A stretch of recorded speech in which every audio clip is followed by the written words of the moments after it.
Au milieu d'une nuit de tempête, une sinistre nouvelle tomba, annonçant que le fiancé d'Yvette, le premier prince Eldred, était décédé. Elle resta pétrifiée, les yeux grands ouverts de panique, sa bouche ne pouvant que murmurer que cela devait être un mensonge. Le choc fut si grand que la demoiselle s'effondra, et son père eut juste le temps de se précipiter pour rattraper sa petite fille avec un cri déchirant. Dans les bras de son père, Yvette supplia en sanglotant qu'il lui dise que la mort d'Eldred au combat n'était qu'un cauchemar. La promesse d'un mariage après son retour triomphal du champ de bataille était désormais réduite en cendres. Le glas funèbre résonna tristement partout, signalant des adieux empreints de tragédie. Lors des funérailles, Yvette Cleave, vêtue de noir de deuil, reprocha amèrement au défunt d'avoir été si cruel de la laisser seule. Sa main tremblante déposa un bouquet de chrysanthèmes blancs sur la tombe froide, en guise d'ultime adieu. Parmi les pétales s'envolant ici et là, elle envoya ses mots d'amour et sa profonde gratitude à l'homme de sa vie. Sa silhouette solitaire s'éloigna, retournant sous l'arche antique où elle l'avait rencontré pour la première fois à l'âge de 6 ans, et où fut aussi enterré son premier amour. Yvette se remémora le passé d'Eldred,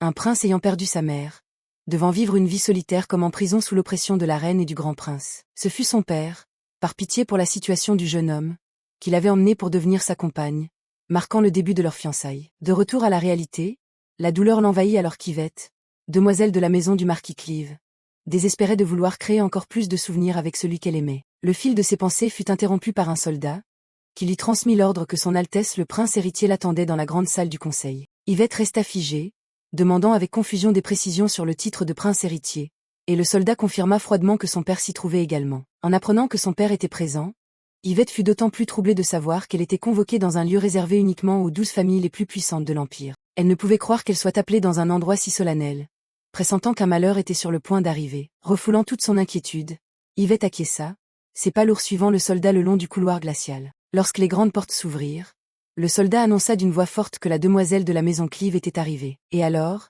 devant ses yeux, il n'y avait pas seulement son père, mais sur le trône de pouvoir siéger une autre silhouette, le nouveau prince héritier de l'Empire. Assis sur le trône, le grand prince Gilbert, nouveau prince héritier de l'Empire, esquissa un sourire narquois en saluant Yvette et déclara qu'il l'attendait. Derrière lui, son père, le marquis Algernon Cleave, ne pouvait que rester immobile avec un visage lourd d'anxiété. Yvette réprima toutes ses émotions chaotiques et s'inclina selon le protocole royal. Lorsqu'un noble remit en question le but de cette réunion alors que les funérailles venaient de se terminer, Gilbert répondit nonchalamment qu'il souhaitait discuter des fiançailles entre Eldred et la demoiselle. Yvette fut totalement stupéfaite, ne comprenant pas ses intentions lorsqu'il remit le sujet de ses fiançailles sur le tapis à la grande salle du conseil. Car normalement, c'était une affaire qui ne devait être décidée qu'entre l'empereur et la famille Cleave. Elle ne parvenait d'autant moins à expliquer pourquoi le prince héritier devait convoquer personnellement le conseil pour discuter de cela, même si sa majesté était gravement malade. Son regard croisa par inadvertance l'expression sombre de son père, qui semblait déjà être au courant de tout. Une pensée terrifiante traversa l'esprit d'Yvette.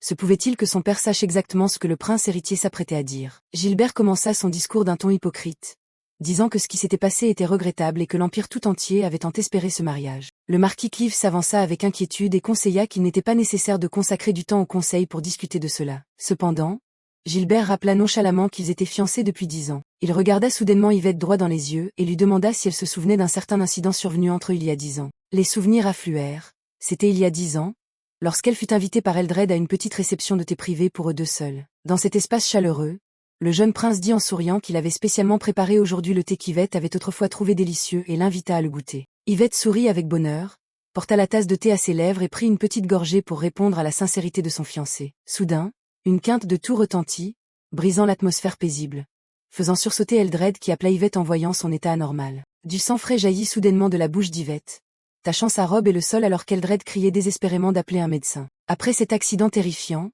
Yvette resta entre la vie et la mort pendant une semaine entière avant de se rétablir miraculeusement. Le coupable fut identifié comme une servante au service d'Eldred à l'époque, et elle dut payer sa faute sur la guillotine pour avoir empoisonné les feuilles de thé. Yvette se demanda avec stupeur pourquoi un secret que seule la famille royale et les Cleave connaissaient était révélé ici même. Gilbert s'avança nonchalamment et annonça qu'en rangeant les affaires d'Eldred, il avait trouvé un document particulier. En voyant la pile de papier dans la main du prince héritier, le père d'Yvette changea de couleur et s'exclama avec effroi comme s'il voyait quelque chose d'interdit. Il brandit les papiers et déclara qu'il s'agissait du certificat médical de la demoiselle après l'empoisonnement d'il y a 10 ans, mais que l'un d'eux avait été falsifié. La vérité cruelle fut révélée.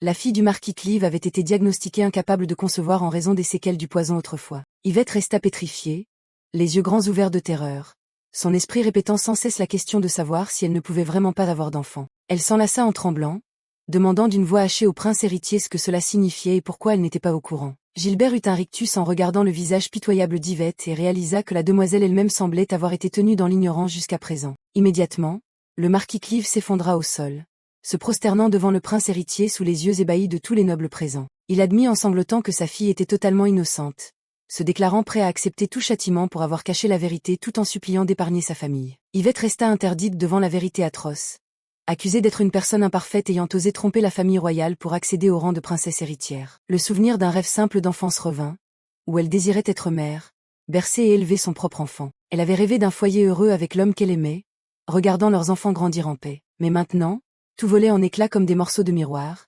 Elle perdait son cher Eldred et son ultime espoir de maternité. Malgré la douleur d'Yvette, Gilbert cria froidement d'imposer le silence pour qu'il puisse rendre justice. Il déclara solennellement qu'il s'agissait d'une question d'honneur pour la famille royale et que la tromperie était un crime odieux, privant ainsi la famille Clive de son siège au conseil. Yvette hurla de désespoir en voyant son père s'incliner pour accepter la sentence et remercier en tremblant la clémence hypocrite du prince héritier. L'expulsion du conseil et de la capitale marquait la fin de la réputation d'un noble, un châtiment douloureux équivalent à la mort. Elle serra les poings jusqu'à ce qu'ils deviennent blancs, s'en voulant amèrement de voir toute sa famille sombrer dans la misère à cause de son secret. Cependant, au moment le plus critique, Gilbert changea de ton en disant qu'il ne pouvait s'empêcher de ressentir de la pitié pour la personne que son frère avait aimée. Dans cette atmosphère tendue, Gilbert proposa soudainement de marier Yvette au grand-duc Langford comme ultime porte de sortie. Les Langford étaient des parents maternels de l'actuelle impératrice, une famille puissante spécialisée dans la répression des rébellions. Le chef actuel était Owen Langford, un maniaque de la guerre craint par tous et surnommé le grand-duc de sang. Un noble se leva immédiatement pour protester,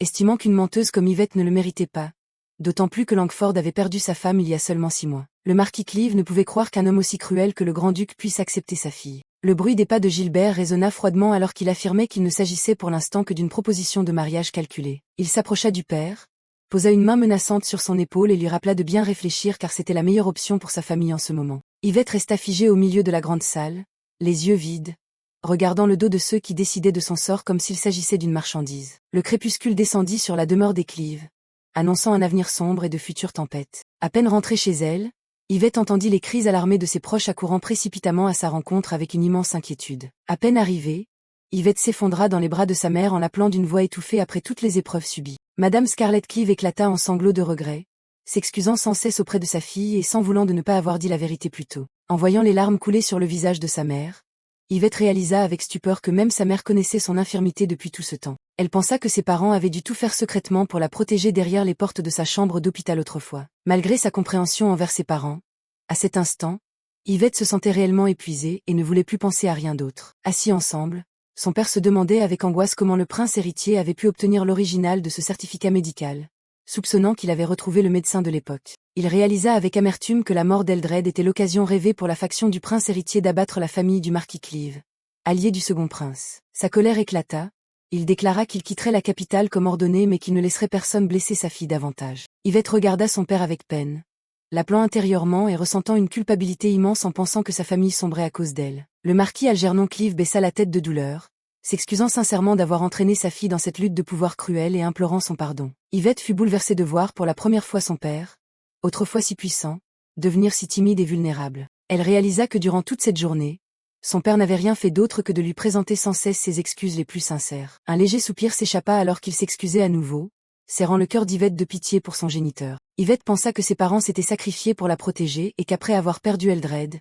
elle ne voulait plus que ses proches souffrent. Ses mains se serrèrent sur sa robe, une détermination de fer commençant à naître dans le cœur de la demoiselle des Clive. Elle leva la tête avec un regard résolu, se disant qu'il était temps pour elle de se lever pour protéger sa famille au lieu de fuir. Soudain, Yvette demanda à son père s'il était vrai qu'en épousant le grand-duc, le prince héritier ne pourrait plus s'en prendre à leur famille. Le marquis Clive se leva brusquement pour protester, craignant les complots sournois du prince héritier et la brutalité de celui surnommé le maniaque de la guerre. Cependant, Yvette rappela calmement que cet homme était aussi surnommé le mari le plus dévoué de l'Empire, donc il ne pouvait certainement pas être trop dangereux. Son père, impuissant, se prit la tête entre les mains en disant que c'était parce qu'elle ne l'avait jamais rencontré, car cet homme était connu pour haïr les femmes à l'extrême et personne ne savait ce qu'il pouvait faire à quelqu'un d'autre que son épouse. Yvette réalisa avec amertume que si sa famille quittait la capitale ainsi, trouver un autre mariage pour elle deviendrait extrêmement difficile. Dans la société noble, où les mariages politiques sans amour sont la norme, la valeur d'une femme est mise dans la balance. Le devoir suprême d'une dame est de donner naissance à un héritier pour maintenir le prestige de la lignée. Elle pensa avec douleur que si elle ne pouvait remplir ce devoir,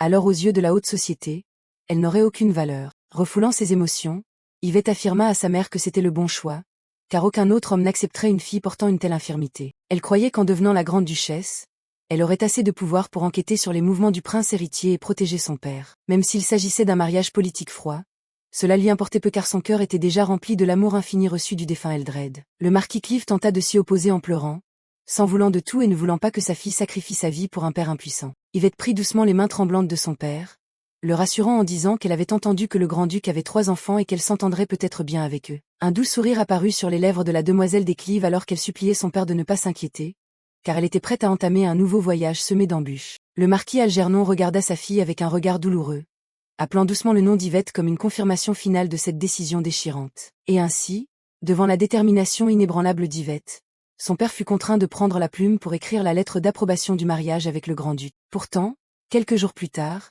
un événement inattendu se produisit, stupéfiant toute la demeure par la rapidité de traitement de la famille royale. Algernon tenait en tremblant la pile de documents qui venaient d'être envoyés, incapable de croire que toutes les procédures de mariage étaient déjà prêtes. Habituellement dans cet empire, les mariages nobles exigeaient toujours une approbation stricte de la part de la famille royale et de l'Église après une longue période de discussion. Il fallait passer par d'innombrables étapes complexes, de la détermination de la dot à l'examen de la lignée, pour que le couple soit officiellement uni. Cependant, les documents envoyés par le prince héritier contenaient déjà le nom du grand-duc Langford avec les sceaux d'approbation complets du Kremlin et de l'Église. Yvette resta figée en regardant le papier fatidique, réalisant qu'il ne manquait plus que sa signature pour que ce mariage soit officiellement imposé. Alors qu'Algernon pensait furieusement à brûler ce papier, un messager de la famille royale apparut soudainement à la porte. Le serviteur accourut pour signaler une urgence, rendant l'atmosphère de la pièce immédiatement lourde de tension. Le marquis Algernon fut bouleversé d'apprendre par le serviteur que le grand-duc était arrivé en personne au manoir sans prévenir. Malgré sa grande surprise, il fut contraint de garder son calme et d'ordonner à ses subordonnés d'inviter rapidement l'illustre invité dans le hall. La grande porte s'ouvrit lentement, signalant l'apparition d'un personnage puissant capable de changer complètement le destin de la famille Clive. Et alors, le grand-duc Owen Langford entra avec un charisme écrasant, une apparence intègre bien loin de son titre de guerrier fou. Yvette se tint immobile pour l'observer, pensant en elle-même que bien qu'on dise qu'il avait l'âge de ses parents, son apparence était incroyablement jeune. Réprimant sa surprise, la demoiselle de la maison Clive fit une révérence royale et introduisit doucement son nom comme étant Yvette Clive. Owen Langford répondit d'une voix grave et froide en déclinant son identité, ce qui figea encore plus l'atmosphère. Yvette frissonna légèrement à cause de cette voix glaciale, mais elle se rassura rapidement en se disant qu'elle savait déjà qu'il n'était pas amical. Le marquis Algernon afficha son mécontentement, reprochant au grand-duc sa visite impromptue sans préavis comme étant extrêmement dérangeante. Owen répliqua nonchalamment qu'il ne faisait qu'obéir aux ordres du prince héritier en apportant les documents en personne, tout en menaçant de faire comme s'il n'avait pas entendu les plaintes d'un homme sur le point d'être expulsé de la capitale. Le grand-duc Owen Langford regarda froidement Yvette et lui demanda si elle avait signé les documents de mariage. Yvette confirma en tremblant qu'elle était sur le point de signer,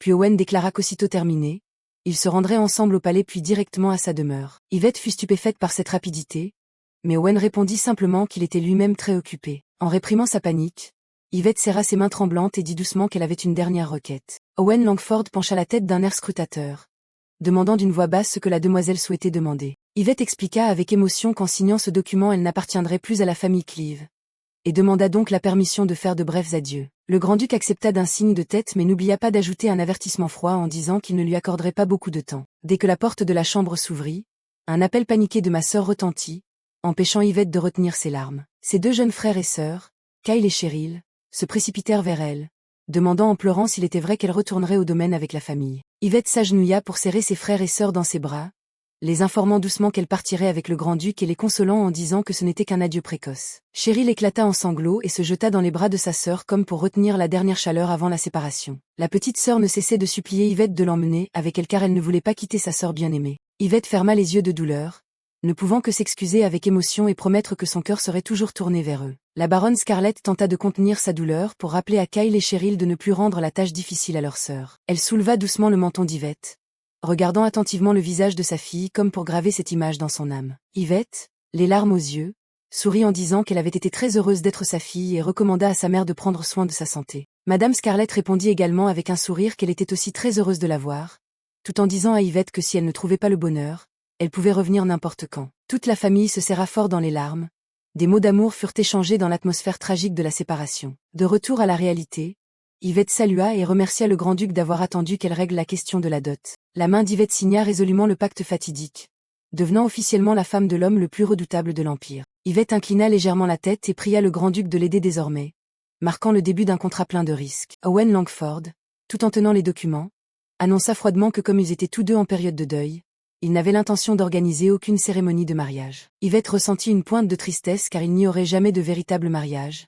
Mais elle pensa en elle-même qu'elle pouvait comprendre sa douleur d'avoir perdu un être cher. Le grand-duc se leva brusquement et rappela au marquis qu'il n'avait plus de raison de rester dans la capitale, lui demandant de retourner immédiatement à son domaine. Le marquis Algernon posa avec émotion sa main sur l'épaule de sa fille, lui recommandant de prendre soin de sa santé tandis qu'elle lui souhaitait également la paix en sanglotant. Le bruit des roues du carrosse grinçant sur les graviers retentit amèrement, alors que toute la famille regardait le carrosse s'éloigner progressivement dans la lumière du matin. Assise à l'intérieur du luxueux carrosse, Yvette regardait par la fenêtre d'un air égaré, réalisant qu'elle quittait réellement la protection de ses proches. L'atmosphère à l'intérieur du véhicule devint d'un silence étouffant alors que le grand-duc restait assis en face d'elle, les bras croisés, avec une expression terrifiante. Pour rompre la gêne, Yvette demanda précipitamment des nouvelles de ses 3 enfants dont elle avait entendu parler auparavant. Owen réfléchit un instant puis répondit que bien qu'il ait eu l'intention de les présenter une fois arrivé au domaine, il allait lui dire maintenant. Le grand-duc Owen commença à présenter son fils aîné Louis, l'héritier de 15 ans de la famille Langford. Puis vint sa fille Natalia, âgée de 12 ans, et le plus jeune fils Eden, qui n'en avait que 6. Yvette sourit doucement en réalisant que ses enfants avaient à peu près le même âge que ses frères et sœurs et pensa en elle-même qu'ils devaient être adorables. Owen regarda soudainement ailleurs et fit une remarque lourde de sens selon laquelle ses enfants semblaient beaucoup plus calmes que ceux de la famille Cleave. Soudain, le carrosse s'arrêta devant les portes du palais impérial, brisant la brève conversation entre les deux. Yvette regarda par la fenêtre. Devant ses yeux se dressait un palais magnifique mais aussi truffé de pièges politiques mortels. Elle se rappela la dernière fois qu'elle avait vu le prince héritier, c'était aux funérailles d'Eldred.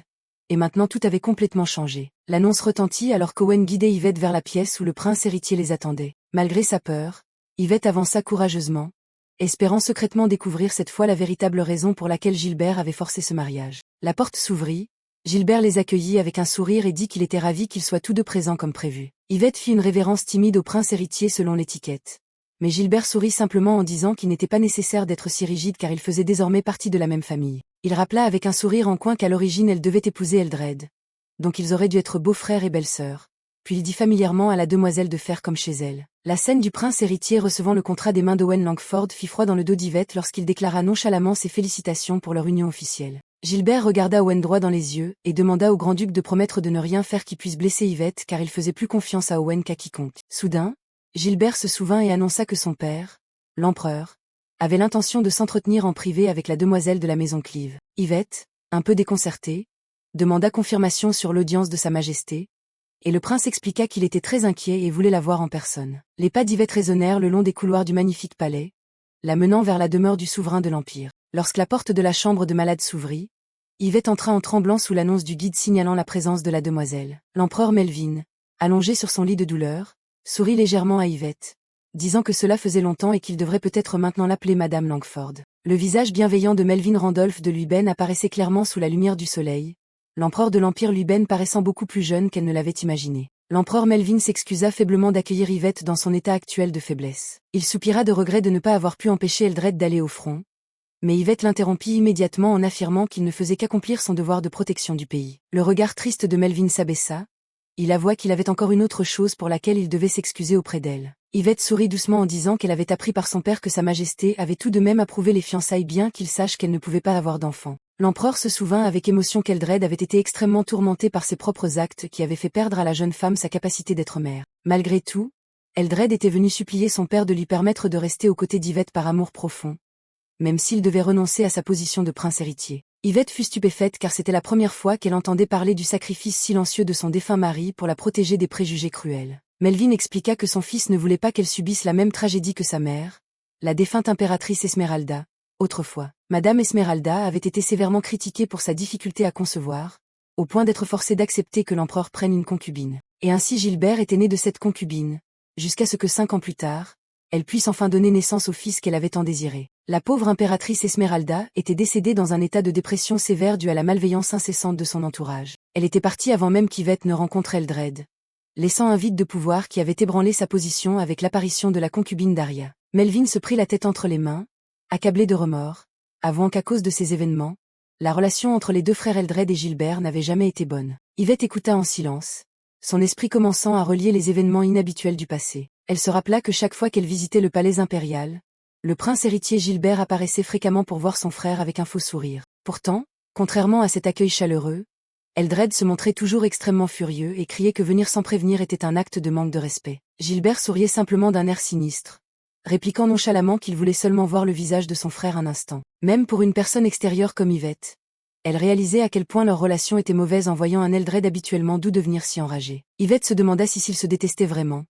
Pourquoi Gilbert utilisait un surnom intime et l'appelait belle-sœur d'une manière si affectueuse. L'empereur Melvin serra la main d'Yvette, l'avertissant avec inquiétude que personne ne savait ce que le prince héritier complotait et la suppliant d'être extrêmement prudente. La lumière du soleil traversait la fenêtre de la chambre d'hôpital, où l'empereur Melvin racontait d'une voix faible les sombres secrets de la famille royale. Yvette baissa les yeux en silence, le cœur serré en voyant l'effondrement du dirigeant de l'Empire après la mort de son fils. Le vieil empereur, les larmes aux yeux, se moqua de lui-même, disant qu'il était pathétique de ne plus avoir la force d'arrêter son fils insensé. À peine sortie de la chambre, Yvette fut soudainement arrêtée par une voix moqueuse lui demandant s'il ne s'agissait pas de la fille du marquis Cleave. Le duc McNeil salua avec un faux sourire et rappela que le mariage entre elle et le grand-duc Langford avait été décidé. Il fixa Yvette, disant qu'elle avait de la chance que la précédente épouse ait laissé 3 enfants, ce qui lui permettait d'échapper au devoir d'enfanter pour son mari. L'insulte flagrante fit trembler Yvette de colère, mais elle comprit qu'elle devait être patiente pour ne pas causer d'ennui à sa famille et à sa majesté. Soudain, une silhouette imposante sortit de derrière et demanda d'une voix rauque à McNeil depuis quand il était devenu assez important pour être autorisé à intervenir dans cette affaire. McNeil paniqua en voyant le grand-duc Owen Langford debout juste devant lui avec un visage froid et terrifiant.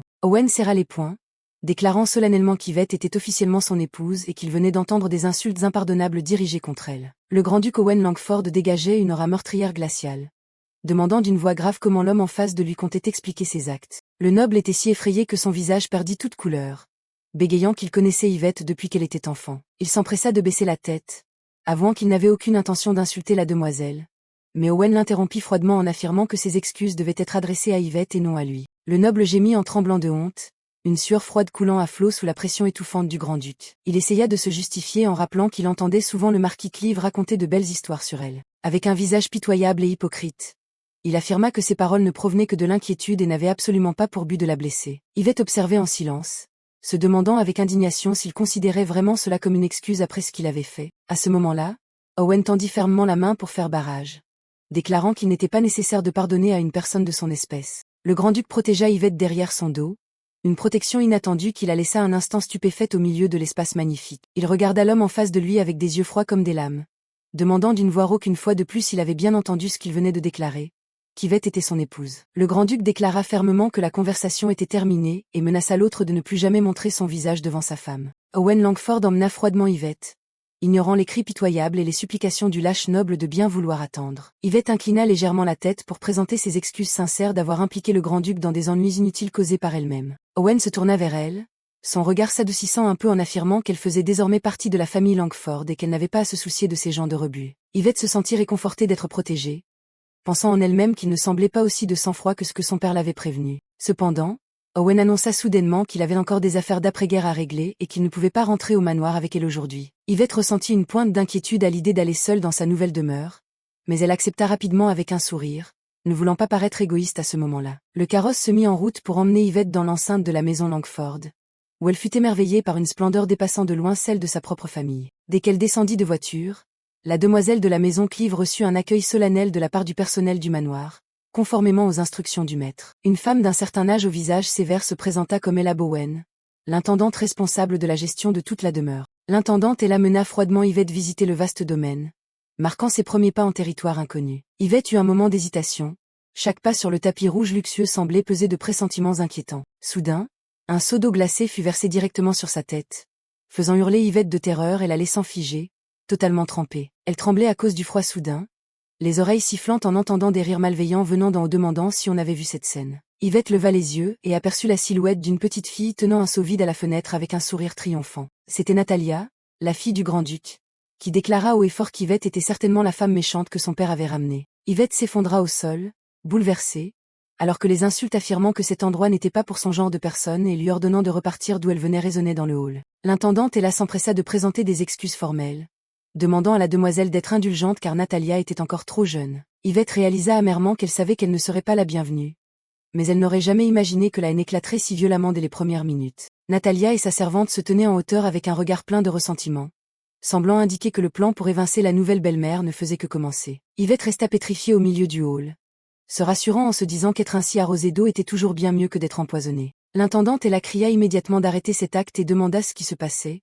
affirmant en même temps que la demoiselle de la maison Clive était une invitée de marque. En entendant ce titre d'invité si distant, Yvette sourit avec amertume en réalisant que personne ne semblait avoir l'intention de l'accueillir comme un membre de la famille. Yvette observa attentivement l'attitude de l'intendante, remarquant que bien qu'elle se tienne tout près, elle n'avait pas reçu une seule goutte d'eau. Le soupçon grandit en elle, pensant que l'intendante était certainement au courant de cette farce enfantine mais qu'elle avait fermé les yeux. Elle présenta des excuses indifférentes en blâmant son manque de surveillance, puis promit de préparer immédiatement des vêtements de rechange pour la demoiselle. Yvette acquiesça silencieusement, pensant que si elle restait ainsi trempée, elle finirait certainement par attraper froid. Alors qu'elle s'enfonçait à l'intérieur de la magnifique demeure, l'intendante s'arrêta soudainement en apercevant une silhouette observant le chaos depuis l'étage. La personne qui descendait l'escalier avec un visage froid était Louis, le fils aîné et futur héritier de la famille Langford. Elle s'empressa de présenter Louis à Yvette, tout en l'appelant l'invité du grand-duc au lieu de l'appeler madame. Yvette inclina la tête pour s'excuser de son apparence actuelle et dit doucement qu'elle compterait sur Louis à partir d'aujourd'hui. Louis eut un rictus de mépris, pensant cyniquement si cette femme stupide utilisait ce visage pitoyable pour séduire son père. Il lui tourna brusquement le dos et affirma que quoi que dise leur père, il ne l'accepterait jamais, la menaçant de s'en aller si elle ne voulait pas subir pire. Yvette resta figée en regardant le dos de Louis, ressentant clairement la froideur qui enveloppait tout le manoir Langford. Elle se dit avec douleur que cela ne faisait que 6 mois que ses enfants avaient perdu leur mère, et qu'il était compréhensible qu'ils n'acceptent pas l'apparition soudaine d'une étrangère. L'intendante la conduisit froidement Yvette vers une chambre d'amis au lieu de la chambre de la maîtresse de maison, une discrimination flagrante. Une autre servante apporta des vêtements et des serviettes. Yvette ne put que murmurer un merci dans un état d'épuisement total. À la vue de la tenue préparée, Yvette sursauta d'effroi devant son audace inimaginable. La servante sourit d'un air entendu en disant que puisque c'était la nuit de noces du grand-duc, elle avait spécialement apporté cet habit. Yvette serra le tissu en tremblant, se demandant avec angoisse si le message indiquant qu'Owen ne rentrerait pas ce soir n'avait pas été transmis au personnel. Yvette a répété avec panique que le grand-duc lui-même avait dit qu'il ne reviendrait pas au manoir ce soir. Pourtant, la servante l'a froidement forcée à enlever rapidement ses vêtements pour enfiler cette lingerie fine et transparente. Yvette était pétrifiée devant cette humiliation suprême, se demandant avec amertume jusqu'à quel point ces gens voulaient faire d'elle une risée pour être satisfaits. Ses mains serraient fermement le PAN de sa robe trempée, tandis qu'une suffocation indicible montait en elle face à la malveillance des domestiques. Elle pensa cyniquement qu'il était ridicule que les serviteurs de la maison Langford puissent perdre les bagages d'une invitée aussi importante qu'elle. Bien que sachant pertinemment qu'il s'agissait d'un piège, Yvette comprit qu'il valait mieux accepter que de rester dans le froid avec cette robe mouillée une seconde de plus. Pour la première fois de sa vie, elle devait porter une tenue aussi révélatrice. Le visage d'Yvette devint rouge de honte et d'humiliation. Dès qu'Yvette eut fini de se changer, la servante partit immédiatement en claquant la porte, la laissant seule dans la chambre froide. Elle s'effondra sur le lit en soupirant d'impuissance. Bien qu'elle se soit préparée psychologiquement au rejet, la réalité brutale l'épuisait. Yvette réalisa amèrement que devoir subir ces méchancetés successives juste après un mariage sans cérémonie était un cauchemar bien trop épuisant. Yvette se demandait avec égarement si, aux yeux des domestiques, elle apparaissait comme une mariée pitoyable abandonnée par son mari. Mais elle écarta rapidement cette faiblesse, se disant que maintenant, en tant que grande duchesse, elle devait être forte pour protéger sa famille et les enfants. Le cauchemar revint quand le froid et l'étouffement réveillèrent Yvette. Elle chercha quelqu'un pour l'aider au milieu de la nuit dans la panique. Il s'avéra qu'elle s'était endormie dans cette tenue légère. Un sentiment de solitude l'envahit alors que personne ne se souciait de sa présence. Une soif ardente poussa Yvette à saisir la petite clochette, espérant que ce son appellerait quelqu'un pour lui apporter de l'eau. Le tintement retentit puis s'éteignit dans le silence. Yvette resta hébétée sur le lit en réalisant que personne ne répondait à son appel. N'ayant pas d'autre choix, elle enfila temporairement un manteau et s'apprêta à chercher de l'eau elle-même, mais sursauta en entendant frapper à la porte. La porte s'entr'ouvrit, laissant apparaître un petit garçon aux grands yeux ronds qui déclara fermement que peu importe ses appels, personne ne viendrait. Yvette réalisa avec surprise qu'il s'agissait de Eden, le plus jeune de la famille Langford, alors que l'enfant demandait avec affolement comment cet inconnu connaissait son nom. Écartant sa confusion, Yvette esquissa un doux sourire en expliquant qu'elle avait beaucoup entendu parler de lui par son père, tout en s'excusant pour cette présentation tardive. Eden était confus, ne sachant s'il devait appeler la femme devant lui grande sœur ou maman. Mais Yvette sourit en lui disant de l'appeler simplement par son nom. Le petit garçon rougit en l'appelant doucement Mademoiselle Yvette, faisant fondre le cœur de la demoiselle Clive devant cette mignonnerie inattendue. Cependant, immédiatement après, Eden changea d'attitude et cria qu'il ne serait pas son ami car ses sœurs disaient qu'une méchante femme venait d'arriver. Yvette arrêta Eden en panique en le voyant s'élancer. Elle l'avertit qu'elle avait de la fièvre et qu'il ne devait pas s'approcher pour éviter d'être contaminé. À peine eut-il entendu cela que Eden courut s'en aller pour revenir avec une boîte blanche, disant fièrement qu'elle contenait le médicament que sa mère utilisait. L'enfant demanda avec inquiétude si Yvette pouvait le prendre, ce qui la toucha énormément et elle remercia sincèrement le petit seigneur Eden. Soudain, Eden demanda naïvement si c'était à cause de la fièvre qu'Yvette n'était pas descendue dîner avec tout le monde. Yvette nia avec stupeur et réalisa que l'intendante Ella avait menti aux enfants en disant qu'elle ne voulait pas manger avec eux. Un acte de division perfide. Elle expliqua doucement qu'elle ne se sentait juste pas bien et s'était endormie, mais qu'en réalité elle avait hâte de rencontrer tout le monde. Eden eut un moment de gêne. Il dit à Yvette qu'elle n'avait plus besoin d'ajouter Seigneur en l'appelant, marquant un début chaleureux entre deux âmes solitaires. Eden hésita près de la porte puis demanda s'il pouvait revenir ici voir Yvette le lendemain. Yvette accepta avec un sourire mais lui dit d'attendre qu'elle soit complètement guérie, tandis que Eden indiquait joyeusement le chemin de sa chambre juste au-dessus de l'escalier. La demoiselle de la maison Clive lui fit un signe d'adieu, pensant que grâce à l'apparition du petit garçon, son humeur pesante s'était un peu allégée. Le clair de lune apaisant enveloppa le manoir Langford, où Yvette souhaita doucement une bonne nuit à son nouvel ami. Le lendemain matin, les premiers rayons de soleil s'infiltrèrent par la fenêtre mais l'espace intérieur restait d'un silence effrayant. Yvette s'étira au réveil et réalisa que la fièvre avait réellement baissé, remerciant intérieurement le médicament efficace apporté par Eden. Soudain, son estomac cria famine, lui rappelant qu'elle n'avait rien mangé depuis la veille au soir. Bien que le jour soit levé, absolument aucune servante ne vint l'aider à se préparer. Yvette comprit amèrement qu'elle était isolée par les domestiques. Ne pouvant continuer à attendre en vain, elle descendit du lit pieds nus et décida d'aller chercher elle-même ses bagages perdus. Yvette s'avança seule dans le couloir désert du manoir, commençant son périple pour affirmer son statut de maîtresse de maison rejetée. Yvette quitta discrètement la chambre dans sa tenue légère, se disant qu'elle devait d'abord trouver l'intendante Ella pour réclamer ses bagages. Constatant que le couloir était désert, elle se dit que c'était la meilleure occasion de se déplacer sans être vue. Soudain, un choc violent fit chuter Yvette au sol. Elle cria de douleur tandis que l'autre personne présentait des excuses indifférentes. Les yeux d'Yvette s'agrandirent de terreur en réalisant que la personne qu'elle venait de heurter n'était autre que le maître de ce manoir. L'apparition soudaine du grand-duc Owen Langford dans le couloir fit s'arrêter son cœur de peur et de confusion. Owen regarda froidement l'invité importune, appelant madame d'une voix basse qui figea immédiatement l'atmosphère environnante. Il ordonna à Yvette de retourner immédiatement au carrosse, mais elle ne put qu'obéir en bégayant dans une panique extrême. Réprimant son humiliation, Yvette serra son manteau, souhaitant disparaître instantanément après avoir été surprise par son propre mari dans cet état. Soudain, une chaleur enveloppa les épaules d'Yvette quand Owen enleva résolument son manteau noble pour couvrir son corps. Il soupira de lassitude en lui demandant ce qu'elle faisait enfin dans cette tenue.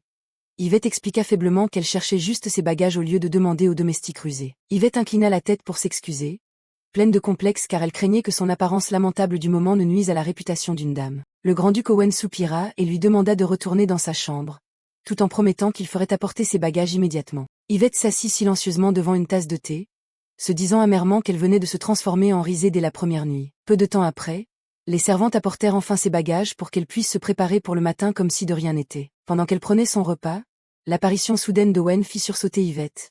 Elle demanda précipitamment s'il avait des instructions à donner. Il dit d'une voix basse qu'il avait entendu par l'intendante que la dame n'était pas satisfaite de cette chambre d'amis. Yvette nia avec stupeur, affirmant qu'elle n'avait jamais dit cela et qu'elle avait été forcée de rester ici dès son entrée dans le manoir. Elle expliqua avec ressentiment qu'elle ne savait même pas où se trouvait la chambre principale de la dame car elle était constamment isolée par les domestiques. Owen ferma les yeux d'un air las, déclarant qu'il n'avait aucune intention de la blâmer et dit à Yvette d'utiliser cette chambre comme elle le souhaitait. Avant de partir, le grand-duc promit de revenir bientôt pour présenter les enfants convenablement, laissant Yvette avec le doute de savoir s'il croyait réellement ses paroles ou non. L'intendante Ella inclina la tête pour saluer le départ du grand-duc, mais dès qu'il eut le dos tourné, elle montra son visage haineux et méprisant. Yvette poussa un soupir de soulagement en échappant à l'oppression, pensant qu'il ne servait à rien de s'attirer davantage de haine de la part de la confidente de son mari. Elle demanda proactivement à Ella l'emploi du temps de la journée, mais celle-ci répondit laconiquement que la demoiselle n'avait aucun plan spécifique. Yvette garda un sourire calme, proposant à l'intendante de lui faire visiter toute la propriété pour mieux comprendre sa nouvelle demeure. Alors qu'elle se déplaçait le long du couloir, Yvette s'arrêta brusquement en voyant une petite silhouette qui l'attendait au loin. C'était Eden.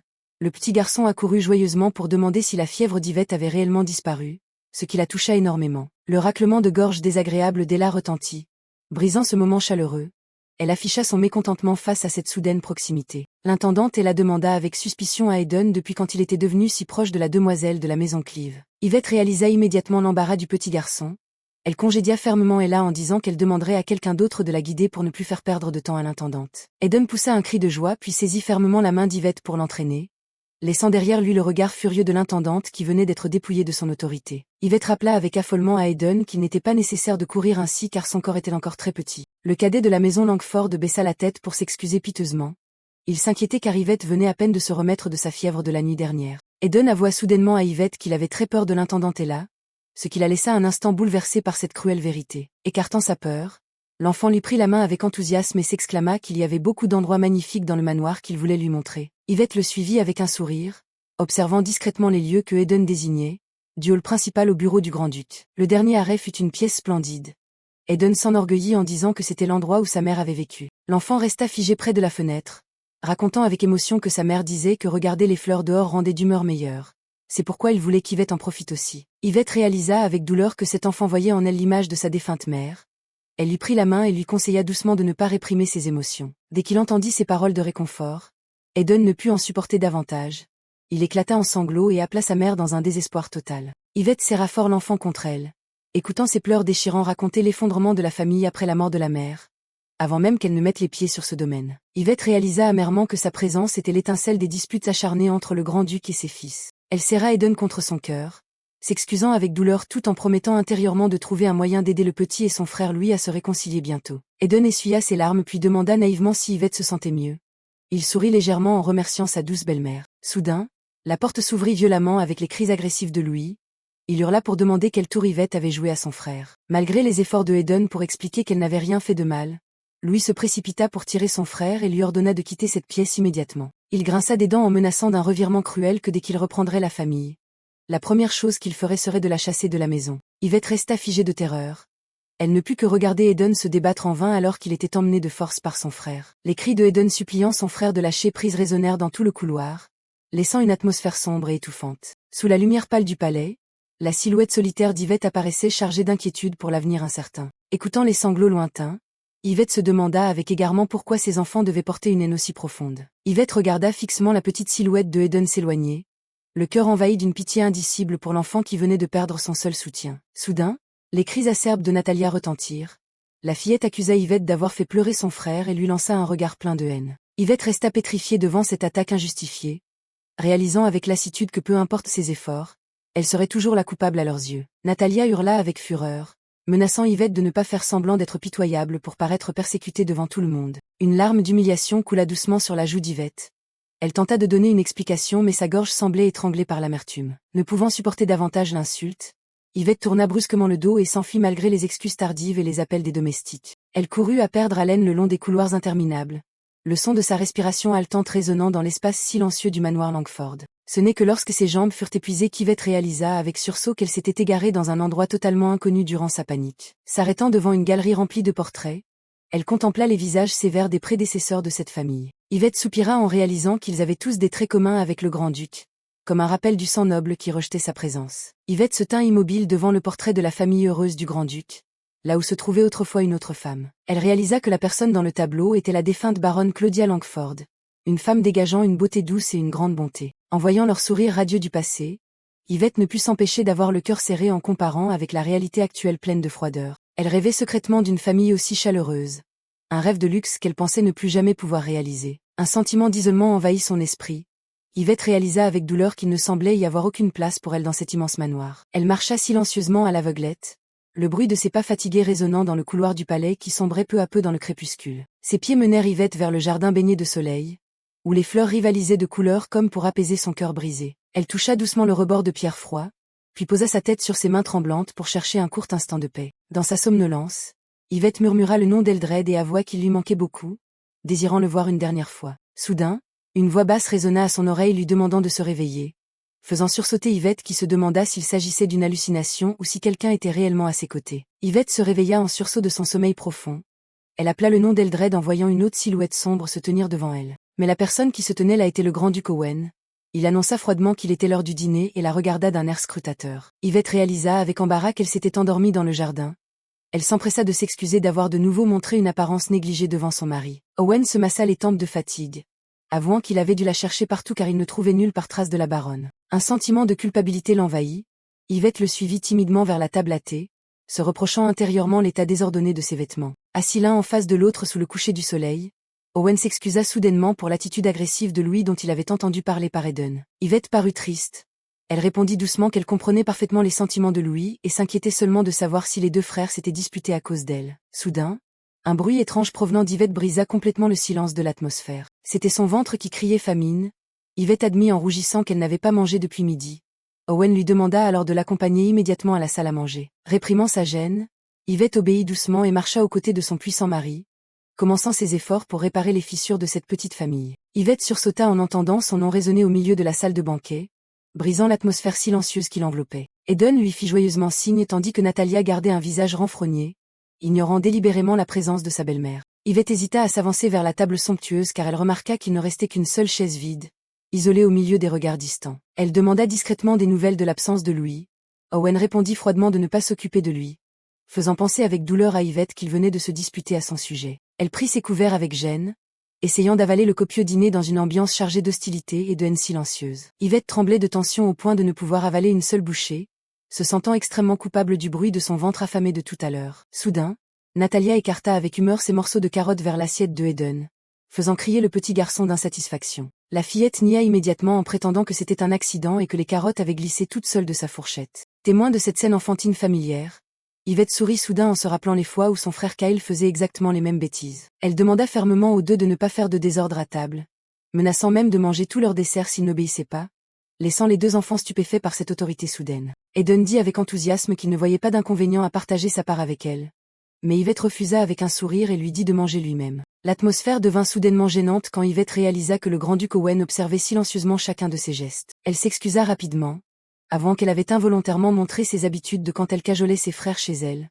Mais Owen répondit seulement qu'il n'y prêtait pas attention. Owen se tourna vers Natalia, exigeant froidement qu'elle finisse elle-même tous les plats qu'elle détestait pourtant. Natalia obéit avec crainte, tandis que le grand-duc esquissa un léger sourire en la félicitant d'être une enfant sage, ce qui surprit énormément Yvette. Elle pensa que malgré sa réputation d'homme de sang-froid, Owen était en réalité un père responsable envers ses enfants. Yvette s'apprêtait à retourner dans sa chambre pour se reposer mais se souvint qu'Owen lui avait demandé de le rejoindre à son bureau juste après le dîner. Devant la porte du bureau, Yvette s'arrêta brusquement en entendant les cris de colère de Louis résonner de l'intérieur. Louis hurlait que cette femme avait trompé la famille royale pour devenir la baronne.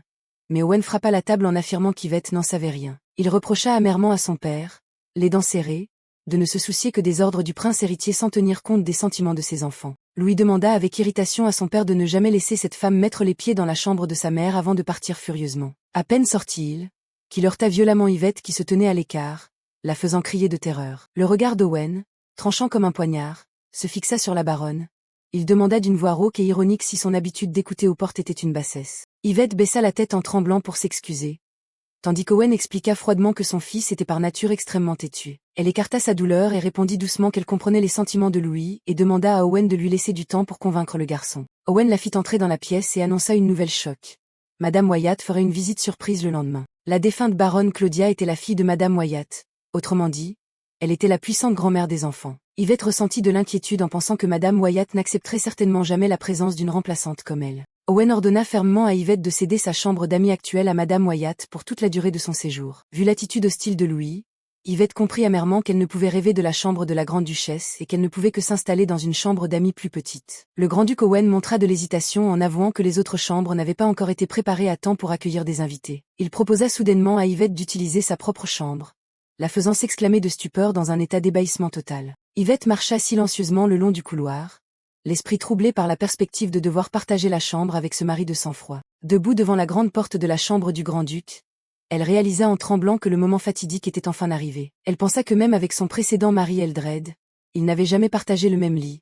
Alors elle ne savait plus quoi faire maintenant. Yvette se dit avec inquiétude qu'elle ne pouvait pas avoir d'enfant donc la consommation du mariage n'était pas nécessaire, mais que le mariage pourrait être annulé si la nuit de noces n'était pas accomplie. Soudain, Owen apparut juste derrière elle et dit froidement qu'il pouvait entendre tous ces marmonnements depuis l'intérieur. Yvette s'excusa avec affolement d'avoir parlé à voix haute, tandis qu'Owen l'assura qu'il ne partageait la chambre que pour éviter les rumeurs et qu'il n'avait aucun intérêt pour une fille de l'âge de ses propres enfants. Se sentant à la fois soulagée et honteuse, Yvette entra quand Owen lui rappela qu'elle attraperait froid si elle restait ainsi dans le couloir. Elle marcha timidement derrière la haute silhouette d'Owen, commençant une nuit de noces étrange et distante dans la chambre du puissant maître. Yvette observa d'un air absent le dos d'Owen, pensant que ses cheveux semblaient étonnamment doux et ondulés. Le grand-duc déclara froidement qu'il dormirait sur le canapé pour lui laisser le grand lit, ce qui fit paniquer Yvette par peur que les domestiques ne fassent des commérages. Elle l'arrêta précipitamment et proposa qu'il partage ce lit puisqu'il était déjà très grand, qu'il n'était pas nécessaire de s'infliger une telle souffrance. Yvette prit tout son courage pour affirmer qu'elle s'en sortirait si elle considérait cela comme dormir à côté de son petit frère. Owen resta silencieux un moment puis monta résolument sur le lit, lui demandant combien de temps encore elle comptait rester là immobile. Yvette obéit maladroitement, son cœur battant la chamade en réalisant qu'elle venait de se mettre toute seule dans une situation extrêmement délicate. Bien qu'elle ait parlé fermement, Une fois réellement allongée, elle réalisa qu'elle ne pourrait absolument pas fermer l'œil dans cette atmosphère étouffante. Soudain, Owen brisa le silence en demandant si son corps se sentait réellement mieux. Il fixa ses yeux dans les siens et lui demanda pourquoi elle avait caché sa fièvre à tous les domestiques du manoir. Yvette regarda le plafond d'un regard lointain, sentant soudain monter en elle le désir de lui avouer toute la vérité sur son identité. Yvette regarda Owen avec hésitation, pensant qu'il ne croirait certainement jamais ses explications. Elle dit doucement que comme il était tard et grâce à Eden, sa santé s'était beaucoup améliorée. Owen écouta puis rappela d'une voix grave de ne pas trop se forcer, car si elle s'endormait encore dans un endroit exposé au vent comme pendant la journée, la maladie réapparaîtrait. Yvette obéit timidement, trouvant étrange que sa voix chaude et son parfum l'apaisent autant. Le lendemain matin, la lumière s'infiltra dans la pièce, faisant bouger légèrement Yvette qui s'éveillait après une longue nuit de fatigue. Soudain, elle écarquilla les yeux d'effroi en voyant le grand-duc se changer nonchalamment dans la chambre, révélant son dos nu et musclé. Son regard ne pouvait se détacher des cicatrices entrelacées sur son corps, se demandant si c'étaient les traces cruelles des batailles. Owen se tourna soudainement vers elle à travers le miroir et dit froidement qu'il était difficile de se changer en étant ainsi dévisagée, ce qui fit rougir Yvette de honte. Trop confuse, elle voulut descendre du lit précipitamment mais glissa et tomba en arrière avec un cri strident. Owen la rattrapa de justesse d'une main rapide, soupirant de lassitude devant la maladresse inattendue de sa nouvelle épouse. Le grand-duc Owen tint fermement Yvette dans ses bras, lui reprochant d'une voix grave d'être vraiment trop téméraire pour se laisser tomber ainsi. Yvette rougit et bégaya des remerciements sincères, son esprit n'étant pas encore remis du choc de ce contact inattendu avec son mari de sang-froid. Soudain, une voix acérée retentit, brisant l'atmosphère embarrassante, ironisant sur le fait que tous deux étaient bien animés dès le petit matin. Yvette fut stupéfaite de réaliser que la femme noble debout devant la porte était Madame Wyatt, la grand-mère des enfants qui venait d'apparaître. Celle-ci observa la scène du grand-duc au lit avec sa nouvelle épouse avec un regard plein de jugement et de mépris. Owen reprit immédiatement son air froid, demandant d'une voix rauque s'il n'était pas impoli de s'introduire dans la chambre d'un couple marié sans permission. Madame Wyatt eut un rictus de défi, demandant en retour si Owen comptait toujours l'appeler belle-mère dans ces circonstances. Yvette se blottit en tremblant derrière le dos d'Owen, réalisant avec effroi que cette femme était la puissante Madame Wyatt dont Owen avait parlé hier soir. Owen fronça les sourcils en demandant pourquoi elle était arrivée si tôt alors que le rendez-vous était prévu pour l'après-midi. Madame Wyatt répliqua qu'elle voulait rencontrer la nouvelle baronne le plus tôt possible. Yvette descendit précipitamment du lit, baissa la tête pour s'excuser de sa tenue négligée et introduisit doucement son nom comme étant Yvette sous le regard tranchant de la grand-mère. Madame Wyatt esquissa un sourire mystérieux, adressant ses salutations à la nouvelle baronne avec une prestance extrêmement noble. Le grand-duc Owen ordonna fermement aux domestiques de conduire Madame Wyatt au salon, écartant ainsi l'atmosphère tendue qui les entourait. Il rassura Yvette d'une voix basse en disant qu'il réglerait tout personnellement, tout en la pressant d'aller prendre son petit déjeuner. Dans la salle de banquet, Owen demanda soudainement à Yvette de prendre progressivement en charge les tâches de maîtresse de maison à la place de l'intendante et là désormais. Yvette fut un peu surprise d'entendre Owen expliquer que depuis la mort de la défunte baronne, toutes les dépenses de la maison étaient contrôlées par Ella. Madame Wyatt versa soudainement des larmes, confiant qu'elle ne voulait pas que les enfants souffrent de solitude après avoir perdu leur mère. C'est pourquoi elle demandait à rester pour s'en occuper. Yvette baissa les yeux vers ses mains serrées, pensant que la présence de la grand-mère aiderait peut-être mieux à guérir les blessures des enfants qu'une étrangère. Elle exprima doucement ses remerciements et son respect pour l'aide de Madame Wyatt, bien que son cœur soit encore lourd de mélancolie. Madame Wyatt plissa les yeux vers Yvette avec une expression d'une profondeur insondable, répondant indifféremment à ses remerciements comme une reconnaissance calculée. La nuit tomba sur le manoir Langford, là où de nouveaux complots commençaient secrètement sous la pleine lune glaciale. Yvette s'effondra sur le lit en soupirant d'épuisement. La série de drames incessants depuis son entrée dans ce manoir avait réellement vidé ses dernières forces. Quelques jours après que Madame Wyatt se fut officiellement installée sur le domaine, Yvette commença ses journées plongées dans les vieux registres de la bibliothèque. La passation de pouvoir se déroulait dans une tension extrême. Chaque jour elle devait s'écarquiller les yeux pour vérifier des dizaines de documents territoriaux et des livres de comptes complexes. L'isolement devint encore plus marqué lorsqu'elle ne put que se tenir silencieusement à la fenêtre pour regarder les enfants jouer en bas, tandis que ses repas étaient apportés directement par les domestiques dans son bureau. Yvette restait allongée, agitée, sur le lit de cette chambre vide, réalisant que le propriétaire de ces lieux était toujours si occupé qu'il ne montrait aucun signe de présence. Chaque matin, Owen ne passait à la maison que quelques instants pour changer de tenue avant de repartir précipitamment au palais, laissant sa nouvelle épouse se débrouiller seule face aux domestiques. C'était précisément à cause de l'indifférence du grand-duc que les servantes devenaient de plus en plus insolentes, lui apportant son dîner avec une attitude méprisante. Yvette resta figée en voyant le plateau repas composé seulement d'un bol de soupe claire et d'un morceau de pain rassis, tandis que la servante prenait congé avec une ironie flagrante. Bien qu'elle fût trop occupée pour avoir le temps de manger, cette quantité dérisoire de nourriture ne pouvait combler son estomac affamé.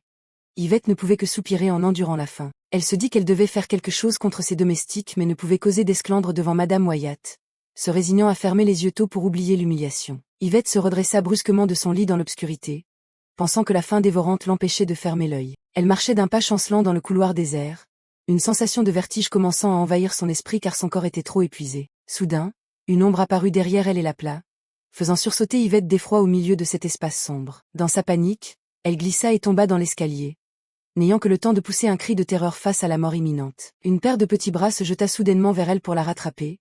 Yvette réalisa avec stupeur que Eden avait risqué sa vie pour la sauver. Eden demanda avec inquiétude si Yvette était blessée quelque part, ce qui la toucha profondément et elle remercia doucement le petit garçon. Après s'être calmée, Yvette demanda tendrement à Eden pourquoi il n'était pas encore couché alors qu'il était si tard. Le garçon hésita en triturant ses mains, avouant à voix basse qu'il voulait vraiment voir un peu Yvette. Eden dit avec émotion que, ne l'ayant pas vue ces derniers temps, il se sentait extrêmement seul et délaissé. Yvette sourit de bonheur et serra fort l'enfant dans ses bras, remerciant intérieurement le fait qu'au milieu de ce manoir glacial, il restait un cœur chaleureux pour elle. Yvette et Eden se blottirent avec effroi dans un coin sombre en surprenant deux silhouettes qui complotaient secrètement au milieu de la nuit. Elle fit précipitamment signe à Eden de garder le silence, le cœur battant à tout rompre en réalisant la présence inhabituelle des figures d'autorité du manoir. Sous la lumière tamisée, Madame Wyatt et l'intendante Ella se tenaient face à face avec des visages extrêmement sérieux et calculateurs. Madame Wyatt demanda froidement des nouvelles de cette femme, faisant se demander à Yvette avec stupeur si elle la visait réellement. Elle eut un rictus de mépris, affirmant que même si c'était l'ordre du prince héritier, le remariage d'Owen avec une gamine comme elle avait ruiné tous les plans. Un revirement terrifiant fut révélé lorsque Madame Wyatt ordonna fermement à Ella de poursuivre les opérations exactement comme prévu initialement. Yvette regarda en tremblant le dos de l'intendante Ella s'éloigner, sentant un piège mortel se refermer progressivement sur elle. Attendant que les deux femmes aient complètement disparu, Yvette osa enfin pousser un soupir de soulagement, bien que son cœur restât lourd de doute. Elle s'efforça de sourire pour rassurer Eden en disant qu'elle discutait probablement de travail, cachant la peur qui l'assaillait. Yvette pressa tendrement Eden de retourner dans sa chambre et lui souhaita bonne nuit, tout en prenant intérieurement la résolution de se battre pour protéger cette famille. Yvette marchait seule dans le couloir sombre, reliant tous les points et réalisant que si les servantes osaient agir ainsi, c'était certainement Madame Wyatt qui tirait les ficelles en coulisses. Elle réfléchissait intensément, regrettant d'avoir été trop patiente pour lui sauver la face, ne se doutant pas qu'elle était la tête pensante la plus sinistre. Regardant la pile de registres haute comme une montagne, Yvette comprit amèrement que punir les servantes en ce moment ne servirait à rien si elles ne possédaient pas l'autonomie. Le visage de Madame Wyatt restait gravé dans son esprit comme une obsession. Surtout ses paroles sur le fait que les plans avaient été chamboulés par son arrivée. Yvette observait silencieusement par l'encadrement de la fenêtre, se demandant ce qu'elle et l'intendante et la complotaient réellement et se jurant d'être sur ses gardes. Pendant ce temps, le grand-duc Owen venait de rentrer après une longue et fatigante journée, soupirant car la pression de la famille royale ne lui laissait plus de temps pour les siens. L'apparition de sa belle-mère Madame Wyatt lui donnait encore plus mal à la tête, alors que l'équilibre du pouvoir et des sentiments dans le manoir échappait à son contrôle. Il se massa les tempes, inquiet, se demandant si laisser cette femme s'occuper des enfants n'était pas une erreur acculant Yvette. Le dîner était déjà servi sur la table avec du vin et des plats raffinés, mais l'atmosphère était d'un silence effrayant. Owen restait immobile devant la chaise vide en face de lui, réalisant avec stupeur l'absence inhabituelle de son épouse alors que le doute commençait à l'envahir. Madame Wyatt s'essuya la bouche nonchalamment, annonçant froidement qu'Yvette s'enfermait toujours dans son bureau depuis tout ce temps. Elle demanda brusquement à Natalia d'aller appeler cette femme pour le repas, affirmant que la famille devait prendre l'initiative de faire connaissance. Eden se porta volontaire avec enthousiasme pour remplacer sa sœur, mais Madame Wyatt sourit de manière sinistre et insista pour que Natalia y aille. Natalia accepta à contre-cœur la demande de sa grand-mère, tandis qu'Owen observait silencieusement ce dialogue plein de sous-entendus. À peine sortie de la salle à manger, Natalia pesta avec irritation que devoir aller appeler cette femme était un dérangement suprême. Elle demanda avec haine pourquoi elle devait s'abaisser à chercher quelqu'un qui ne savait que se terrer dans son bureau. Entendant cela, Eden prit immédiatement sa défense en affirmant qu'Yvette n'était pas du tout méchante comme les belles-mères des contes de fées. La colère éclata. Natalia cria à Eden qu'il n'était qu'un enfant et ne comprenait pas la nature maléfique de la femme qui avait trompé leur père. Eden trembla d'effroi en entendant sa sœur déclarer que leur grand-mère chasserait bientôt cette femme perfide de la maison. Le garçon hurla en demandant à Natalia d'arrêter, mais la fillette se détourna froidement avec un défi plein de haine concernant l'avenir d'Yvette. Natalia et Eden furent pétrifiés en étant témoins d'une scène terrifiante qui venait de se produire dans le hall principal du manoir. Un fracas assourdissant retentit au moment même où la porte fut violemment poussée, signalant un incident grave et irréparable. La petite Natalia cria d'effroi en demandant ce qui se passait, le visage pâle de peur pour la sécurité de ceux qui se trouvaient à l'intérieur. Sous la lumière tamisée, Yvette restait immobile, fixant la servante qui s'était effondrée au sol à côté de débris éparpillés. Le regard d'Yvette devint soudainement froid et empli d'une aura meurtrière, une expression terrifiante que personne n'avait encore vue chez cette belle-mère. L'incident avait commencé quelques minutes plus tôt, quand le silence de la bibliothèque fut enveloppé par une atmosphère de tension étouffante. Yvette se massait les tempes de fatigue au milieu de la pile de registres, pensant qu'elle devait être prudente pour ne pas être entraînée dans le complot de ces femmes. Elle s'arrêta brusquement en découvrant un papier étrange glissé entre les dossiers, son cœur se mettant à battre rapidement sous l'effet d'un mauvais pressentiment. C'était un reçu de réparation de murs s'élevant à 18 millions de livres. Un prix exorbitant et absurde qui la laissa stupéfaite. Yvette se rembrunit, soupçonnant que ce montant avait été gonflé par rapport au grand livre. Réalisant qu'il s'agissait d'une preuve irréfutable de la corruption régnant dans ce manoir. Yvette réalisa avec stupeur que l'écart entre la facture et le grand livre était trop immense pour être une simple erreur de calcul. Elle grimaça en devinant que Madame Wyatt et Ella s'étaient liguées pour détourner le budget du domaine. Immédiatement, Yvette fit appeler l'intendante Ella dans la pièce et l'interrogea fermement sur la signification de ces chiffres contradictoires. Elle garda son visage froid et effronté, appelant Mademoiselle Cleave comme pour lui rappeler son statut inférieur. Elle demanda impudemment à Yvette de garder le silence et de se contenter d'apposer les sceaux sur les documents sans intervenir. Yvette serra les poings d'indignation, se disant que si elle pouvait endurer les insultes personnelles, elle ne pardonnerait jamais cette fraude. Se levant avec fierté, Yvette déclara solennellement que c'était l'intendante qui se méprenait gravement sur sa position ici. Elle affirma avec force qu'elle appartenait désormais à la famille Langford et exigea qu'elle cesse immédiatement de l'appeler par son ancien nom. Un revirement éclata quand Yvette déclara que la personne devant quitter le manoir était l'intendante rusée et personne d'autre. Elle partit en silence avec une haine profonde, laissant Yvette avec une lourde inquiétude concernant ses prochains complots machiavéliques. L'intendante Ella hurla hypocritement en demandant à la baronne d'arrêter,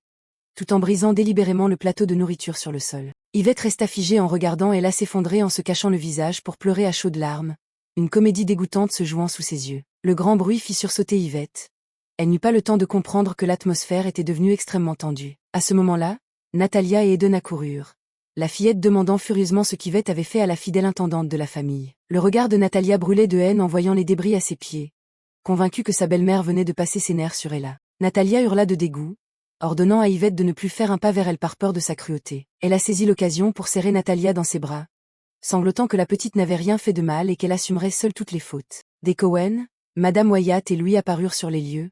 L'intendante joua encore plus la comédie, poussant tout le monde à regarder Yvette avec un regard accusateur. Yvette réalisa avec effroi qu'elle était tombée dans un piège diabolique, et que désormais même Owen et lui ne la croyaient plus. Madame Wyatt demanda froidement une explication valable, tandis qu'Yvette restait seule au milieu d'un cercle d'accusations percutantes. L'intendante Ella fit semblant de pleurer amèrement, rejetant sournoisement toutes les fautes sur Yvette, ce qui effraya énormément Natalia. Le grand-duc Owen s'assombrit et demanda à Madame Wyatt de se calmer avant de porter un jugement hâtif. Il se tourna vers Yvette pour l'interroger d'une voix froide, exigeant une explication détaillée sur le chaos en cours. Yvette affirma avec force que c'était l'intendante elle-même qui avait brisé le plateau pour mettre en scène une pièce visant à salir sa réputation. Elle hurla immédiatement de façon factice qu'elle avait offensé la baronne et qu'elle était punie si cruellement pour cela. Réalisant que la situation empirait, Yvette décida d'abattre sa carte maîtresse en informant Owen qu'elle avait trouvé des preuves de détournement de fonds. Elle désigna précipitamment le bureau où se trouvait la facture frauduleuse de 18 millions de livres qu'elle venait de découvrir. Un revirement stupéfiant se produisit quand la facture disparut sans laisser de traces sous les yeux de tous,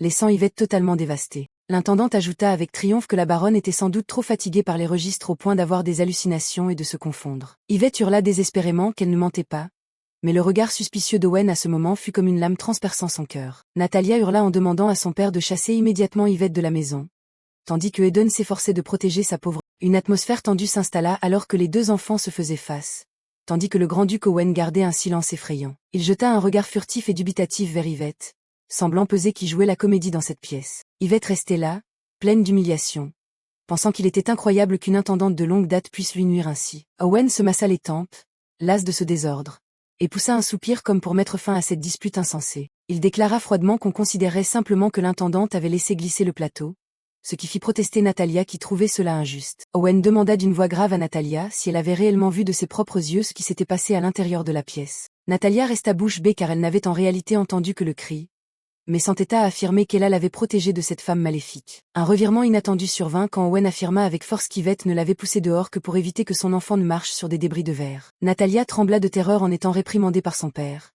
mais elle cria tout de même, les dents serrées, que son père s'était laissé totalement aveugler par cette femme perfide. Natalia tremblait d'indignation quand son père demanda d'une voix rauque si elle savait comment se comporter correctement avec sa mère. La fillette cria avec désespoir qu'elle n'avait qu'une seule mère avant de s'enfuir furieusement de la pièce sombre. Madame Wyatt appela froidement Owen Langford par son nom. Elle semblait détenir un sombre secret. Elle rappela au grand-duc de ne pas laisser ses priorités s'embrouiller, affirmant que les enfants étaient le plus important en ce moment. Madame Wyatt renvoya fermement les deux enfants dans leur chambre, laissant un silence pesant entre les adultes. Yvette marchait silencieusement derrière Owen, sentant l'hostilité de cette famille grandir de jour en jour. Debout au milieu du jardin désert dans la nuit, Yvette se recroquevilla à cause du froid, le cœur lourd de la tristesse de l'isolement. Elle réalisa amèrement que l'affaire de la facture frauduleuse avait finalement été étouffée injustement. Bien qu'Owen commençât à douter du récit d'Ella, la vérité cruelle était que plus il prenait son parti, plus les enfants la détestaient. Yvette se dit avec douleur qu'elle ne pourrait peut-être jamais devenir une véritable mère dans cette maison. Mais au fond d'elle brillait encore un mince espoir. Yvette croisa les bras avec détermination, pensant que si ce chaos était une machination de Madame Wyatt et d'Ella, elle ne pouvait absolument pas l'ignorer. Elle était résolue à trouver une preuve irréfutable, bien que sachant que tous les domestiques du manoir avaient été corrompus et étaient du côté de l'adversaire. Surprenant le jardinier au milieu de la nuit, Yvette demanda avec hésitation s'il rencontrait un problème majeur. Saisissant cette rare opportunité, elle se réjouit intérieurement en réalisant qu'un serviteur hors du contrôle d'Ella pourrait détenir des secrets importants. Sous la lune, la vérité se dévoila peu à peu quand le jardinier raconta que l'intendante Ella était une ancienne de la maison du comte Wyatt depuis très longtemps. Le véritable revirement résidait dans un passé sombre. Quand le père d'Ella mourut en laissant une dette colossale, elle fut forcée de se vendre comme servante chez les Wyatt. C'était la défunte baronne Claudia qui l'avait sauvée en remboursant toute la dette de la famille d'Ella, poussant celle-ci à la vénérer comme une divinité. Yvette resta figée devant la vérité, comprenant que cet attachement profond était la raison pour laquelle Ella cherchait désespérément à évincer une remplaçante comme elle. Sachant qu'Owen soupçonnait Ella mais n'avait pas de preuves, Yvette se jura de vérifier discrètement les registres une fois de plus pour tout démasquer. Alors qu'elle était absorbée dans ses calculs, l'apparition soudaine de Madame Wyatt dans l'ombre fit frissonner Yvette quand elle déclara vouloir une conversation privée. Yvette était anxieuse et agitée, se demandant si cette conversation privée avec Madame Wyatt apporterait de nouveaux ennuis. La vieille dame proposa soudainement que toute la famille aille pique-niquer demain, une invitation qui laissa Yvette sans voix. Yvette ressentit une pointe de colère en réalisant que Madame Wyatt n'était qu'hypocrite, car c'était elle qui lui avait interdit de voir les enfants tout ce temps. Madame Wyatt sourit avec suffisance, affirmant qu'elle convaincrait elle-même les enfants et Owen pour s'assurer que le voyage se déroule comme prévu. Yvette regarda avec amertume le dos de cette femme puissante, sentant qu'un complot plus vaste était en train de se déployer. Le lendemain matin, Yvette courut vers le carrosse et s'excusa d'avoir fait attendre tout le monde si longtemps. Eden fit joyeusement signe de la main, mais Louis gardait un visage froid et plein de haine envers sa belle-mère. Yvette s'avança avec hésitation vers Natalia pour s'excuser d'avoir élevé la voix la veille, espérant panser un peu les liens. Elle baissa la tête sincèrement pour réparer sa faute, mais Louis eut un rictus ironique en disant qu'elle admettait enfin avoir tort. Eden s'efforça de retenir son frère de ne pas être trop dur, tandis que Natalia demandait avec irritation où était leur père car l'heure du rendez-vous était passée depuis longtemps. Yvette se souvint avec inquiétude qu'elle s'était endormie dans la bibliothèque hier soir et n'avait pas revu le grand-duc depuis le dîner. Devant le carrosse, Natalia cria avec agacement si leur père était vraiment un bon père pour faire attendre tout le monde ainsi. Soudain, Madame Wyatt apparut pour annoncer qu'Owen avait quitté précipitamment le manoir pour le palais tôt ce matin malgré le pique-nique prévu. Louis déclara froidement que le plan était officiellement annulé et demanda à ses cadets de le suivre à l'intérieur. Madame Wyatt les arrêta prestement, proposant perfidement qu'Yvette emmène les enfants seuls malgré l'absence d'Owen. Malgré les protestations de Louis, la grand-mère força les trois à partir car les servantes avaient déjà tout préparé. Madame Wyatt serra la main d'Yvette en lui recommandant de prendre grand soin des enfants, alors qu'Yvette craignait le pire après ce qui s'était passé. Le luxueux convoi de carrosses s'ébranla pour quitter le manoir, s'enfonçant dans la forêt verdoyante sous la surveillance des cavaliers. À l'intérieur du véhicule, Eden dit avec enthousiasme qu'il attendait ce voyage avec Yvette avec impatience, allégeant un peu l'atmosphère. Louis demanda avec agacement à Eden de s'asseoir de son côté, mais le petit refusa en disant qu'être à trois ainsi serait trop serré. Louis restait immobile dans le carrosse, ses yeux acérés remplis de mépris à l'idée de supporter la présence d'Yvette juste devant lui. Il regardait par la fenêtre, hurlant intérieurement pourquoi il devait pique-niquer avec cette femme détestable. L'intendante Ella s'approcha et rappela à voix basse à Louis que si Yvette osait faire du mal aux enfants, il était le seul à pouvoir les protéger. Louis grimaça de colère, réalisant amèrement que depuis que cette femme avait mis les pieds chez les Langford, sa famille était totalement bouleversée. Elle était la demoiselle de la maison du marquis Cleave, fille de la faction opposée à celle du second prince que sa famille soutenait. Il serra les poings d'indignation, pensant que sa mère n'était morte que depuis 6 mois et que son père ramenait déjà quelqu'un qui n'avait que 2 ans de plus que lui. Elle jeta de l'huile sur le feu en rappelant qu'Yvette l'avait faussement accusé de détournement de fonds dans le but d'évincer les proches de la maison. Dans les souvenirs de Louis, Ella n'était pas seulement l'intendante mais comme une seconde mère qui avait toujours pris soin de lui avec douceur. Depuis la naissance de Eden et la maladie de sa mère, c'était Ella qui l'avait toujours soutenu en secret et l'avait aidé à devenir fort. Et pourtant, maintenant, son père se rangeait aveuglément du côté d'Yvette, ignorant la douleur de ses enfants, ce qui donnait à Louis le sentiment d'une amère trahison. Louis se dit d'un ton pensif qu'il devait devenir fort, bien qu'au fond de lui, il respectait toujours son père comme un homme sévère mais bienveillant. Ella rassura Louis à voix basse en disant qu'elle trouverait tous les moyens d'évincer Yvette, malgré le fait que sa présence ici soit sur ordre du prince héritier. L'intendante rusée esquissa un sourire satisfait, demandant à Louis d'avoir confiance dans le plan machiavélique qu'elle et Madame Wyatt avaient minutieusement préparé. Soudain, une violente secousse se produisit, laissant les 3 occupants du carrosse stupéfaits. Yvette écarta précipitamment les bras pour protéger les enfants. Un chevalier de la garde s'approcha en hâte de la fenêtre, informant qu'un problème était survenu et demandant à la baronne de patienter un instant. À l'extérieur, le cocher se tenait la tête en tremblant et en pleurant, affirmant qu'il n'était pas en faute et que tout n'était qu'un incident suspect et involontaire. Le chevalier s'enquit avec inquiétude de l'état de santé du cocher, mais celui-ci semblait sombrer dans un état de panique extrême. Les cavaliers à l'avant s'arrêtèrent brusquement, réalisant avec horreur qu'une tentative d'assassinat brutal se dévoilait sous leurs yeux. Un appel au secours déchirant retentit lorsqu'une flèche déchira l'air pour se ficher directement dans le corps du cocher sous les yeux de tous. Le cocher agonisant balbutia une dernière fois qu'il n'était pas coupable, laissant derrière lui une scène sanglante et d'innombrables questions sans réponse. Une explosion retentit dans le ciel lorsque le carrosse fut attaqué par surprise, laissant les chevaliers de la garde paniqués, ne comprenant pas ce qui se passait. Yvette serra fort les enfants dans ses bras en tremblant lorsqu'elle entendit un cri strident signalant que l'ennemi les encerclait de toutes parts. Un chevalier pressa son cheval contre la fenêtre, demandant instamment à la baronne et au jeune maître de bien se cacher à l'intérieur du véhicule. Louis s'efforça de garder son calme pour rassurer sa sœur, promettant que les chevaliers de la famille étaient de grands guerriers et qu'ils protégeraient tout le monde à tout prix. Yvette regarda Eden qui se blottissait contre elle avec effroi. Elle sentit que le danger était plus proche que jamais. Elle afficha un visage sombre et inquiet, réalisant intérieurement qu'il ne s'agissait pas d'un simple vol mais d'un complot meurtrier orchestré. Yvette recommanda à tous de garder le silence et de baisser la tête, se jurant d'être forte pour protéger ses pauvres enfants. À l'extérieur, le massacre commença de façon féroce alors que les chevaliers étaient abattus par l'ennemi juste à côté du carrosse. Le chevalier commandant hurla l'ordre à ses subordonnés d'aller rapidement chercher des renforts et d'éloigner immédiatement la baronne de la zone de danger. Bien que sachant qu'il ne pouvait pas lutter contre le grand nombre, il décida résolument de rester à l'arrière pour faire barrage, demandant à ses compagnons de prioriser la vie de la famille du grand-duc. Les chevaliers hurlèrent pour presser le carrosse de s'éloigner au milieu du cercle ennemi qui attaquait frénétiquement. Un assassin arma froidement son arc, ironisant sur le fait qu'il ne laisserait personne s'échapper de ce piège mortel. Le chevalier Yvan repoussa courageusement avec son épée les flèches qui s'abattaient comme la pluie, jurant de ne laisser personne franchir la limite. Le carrosse vacilla violemment, s'élançant à travers la brume sous les cris de poursuite acharnés des assassins derrière eux. Finalement, le véhicule s'arrêta dans une forêt déserte. Yvette réalisa avec effroi qu'Yvan s'approchait en titubant avec une blessure grave. La portière s'ouvrit brusquement. Yvan demanda avec affolement si quelqu'un avait été blessé après cette évasion terrifiante. Louis cria d'horreur en voyant une flèche profondément plantée dans le corps d'Yvan. Mais le vaillant chevalier affirma avec obstination qu'il allait bien. Soudain, Yvan s'effondra, du sang noir jaillissant continuellement de sa bouche, faisant réaliser à Yvette une vérité plus terrible que la mort. Elle se précipita hors du carrosse, hurlant à Louis de ne pas toucher à la blessure car la flèche était certainement imprégnée d'un poison foudroyant. Louis resta stupéfait en interrogeant sur le poison, tandis qu'Yvette ordonna fermement aux deux enfants de rester sur place pour qu'elle trouve un moyen de sauver la situation. Yvette saisit la flèche en tremblant, murmurant des excuses car elle savait que l'extraire causerait une douleur atroce à Yvan. La flèche empoisonnée fut jetée de côté avec des morceaux de tissu ensanglantés, témoignage de la cruauté de l'embuscade. Elle sortit précipitamment une petite fiole, pressant Yvan de boire le remède car c'était le seul antidote à ce moment précis. Louis resta pétrifié de surprise, hurlant pourquoi une demoiselle comme elle portait sur elle un antidote de secours aussi rare. Yvette expliqua amèrement que par le passé elle avait été empoisonnée par une boisson, et que depuis lors, elle portait toujours un antidote pour se défendre. Le regard de Louis s'abaissa soudainement de culpabilité en réalisant que la vie de cette belle-mère qu'il méprisait était aussi remplie de pièges mortels.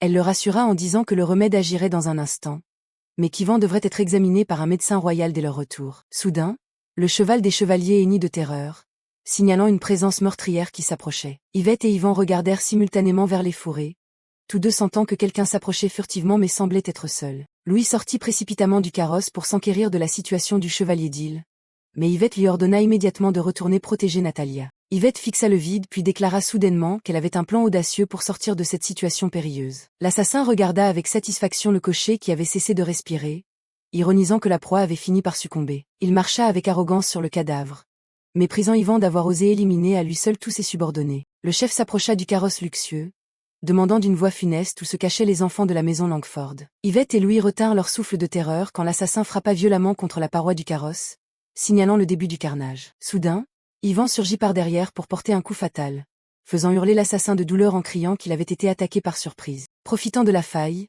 Yvan trancha net pour abattre l'ennemi. Le cri de haine de l'assassin retentit puis s'éteignit dans la forêt. Yvette poussa un soupir de soulagement en voyant que tout s'était déroulé comme prévu, bien que son regard ne pût cacher son inquiétude. Elle murmura à Yvan qu'elle avait créé une fausse faille, forçant le chevalier à simuler la défaite pour attirer l'ennemi dans un piège par derrière. Cependant, l'assassin n'était pas tout à fait mort. Il se redressa en insultant furieusement tandis qu'Yvan se demandait avec stupeur si sa blessure était trop superficielle. L'assassin, fou de rage, balança son poing pour porter un coup lourd qui fit s'effondrer le chevalier Yvan instantanément. Témoin de cette scène terrifiante, Louis hurla, s'apprêtant à se précipiter hors du carrosse pour porter secours. Mais Yvette parvint à le retenir fermement à temps. L'assassin s'approcha avec un sourire dégoûtant, ironisant sur la chance que sa proie, Louis, soit venue d'elle-même se livrer à la mort. Louis dégaina son épée en tremblant pour faire face, se demandant intérieurement si un être aussi méprisable que cet assassin avait réellement le droit de lui ôter la vie. Bien qu'il s'efforçât de paraître ferme à l'extérieur, les mains de Louis serrant la poignée de l'épée ne cessaient de trembler de peur. Un revirement classique se produisit lorsque l'assassin souleva Louis comme un jouet, déclarant d'une voix rauque que s'il perdait, sa mort serait atroce. À l'instant entre la vie et la mort, Yvette s'élança soudainement pour s'interposer devant la lame de l'ennemi, recevant de plein fouet le coup mortel à la place de Louis. Le sang rouge imbiba l'épaule d'Yvette, laissant Louis totalement bouleversé, tandis qu'elle ressentait la douleur de la blessure brûlée comme un incendie. L'assassin regarda avec mépris Yvette s'effondrer, ironisant sur le fait qu'elle venait de commettre l'acte le plus inutile et stupide au monde. Réprimant une douleur déchirante, Yvette sortit soudainement un objet pointu caché dans sa main, résolue à achever l'ennemi à cet instant précis. Yvette grimaça des dents en portant le coup de poignard décisif avec son épingle à cheveux, la plantant directement dans la cuisse de l'assassin qui ne put réagir à temps. Elle hurla l'ordre à Louis et Natalia de s'enfuir rapidement pendant que l'ennemi était temporairement terrassé par une douleur extrême. Toute la forêt fut soudainement ébranlée par des bruits de pas chaotiques, dissimulant la direction de la fuite des pauvres enfants. Yvette contint sa douleur, traversant précipitamment les feuillages denses avec Louis et Yvan pour trouver une issue hors de l'encerclement. Au loin, Natalia guidait Eden pour se cacher derrière les buissons, les petits cœurs des deux enfants battant à tout rompre de terreur. Yvette s'agenouilla, épuisée, une fois que tout le monde fut temporairement en sécurité, n'oubliant pas de féliciter les enfants pour avoir respecté leur promesse de bien se cacher. Le chevalier Yvan s'excusa auprès de la baronne en serrant les dents pour n'avoir pas pu achever l'ennemi plus tôt, mais Yvette sourit simplement en disant qu'elle était heureuse que tout aille bien. Louis observait silencieusement sa belle-mère avec un regard complexe, se demandant ce qu'il devait faire ensuite après qu'elle lui eût sauvé la vie. Yvette saisit fermement l'épaule de Louis, exigeant qu'il reste calme et l'écoute, affirmant que la véritable cible de l'assassin était lui. La vérité terrifiante éclata lorsque l'assassin révéla connaître précisément le nom de Louis,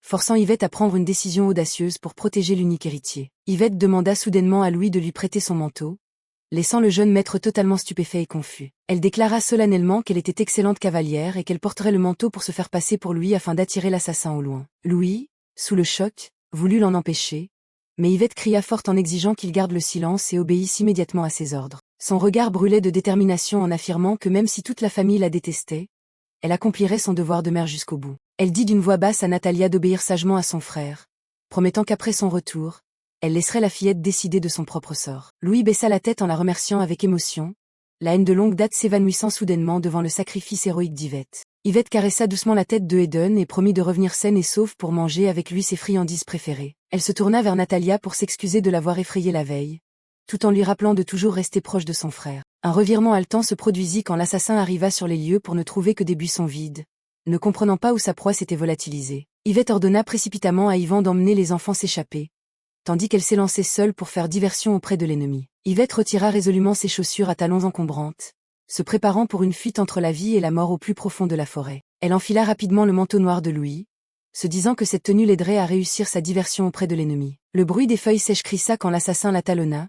Il rugit de satisfaction en pensant avoir capturé sa proie. Pourtant, Yvette était déjà montée à cheval, pensant avec un sourire en coin qu'il tombait complètement dans son piège. Elle pressa sa monture pour s'élancer comme le vent, laissant derrière elle l'assassin hurlant de rage de s'être fait voler son moyen de poursuite. Sous le manteau, Yvette luttait pour endurer la douleur de sa blessure, espérant que cette vitesse lui permettrait de s'échapper en toute sécurité. Un sifflement strident retentit lorsqu'une flèche acérée se ficha directement dans la croupe du cheval, le faisant se cabrer de douleur. Yvette cria de terreur en perdant l'équilibre et en tombant de cheval, son corps percutant violemment le sol froid. Elle gémit de douleur au milieu de la forêt sombre, regardant la silhouette du cheval s'enfuir paniquée dans la brume. Avant qu'elle ne puisse se redresser, une main brutale saisit soudainement les cheveux d'Yvette pour les tirer en arrière, la faisant pâlir de douleur et d'effroi. L'assassin grinça des dents en tirant les cheveux d'Yvette en arrière, grognant qu'elle était bien audacieuse d'avoir osé se déguiser pour le tromper. Malgré la douleur, Yvette eut un rictus de défi en disant que c'était parce qu'il était trop stupide pour ne pas tomber aussi facilement dans le piège. Le boucher regarda son visage de près,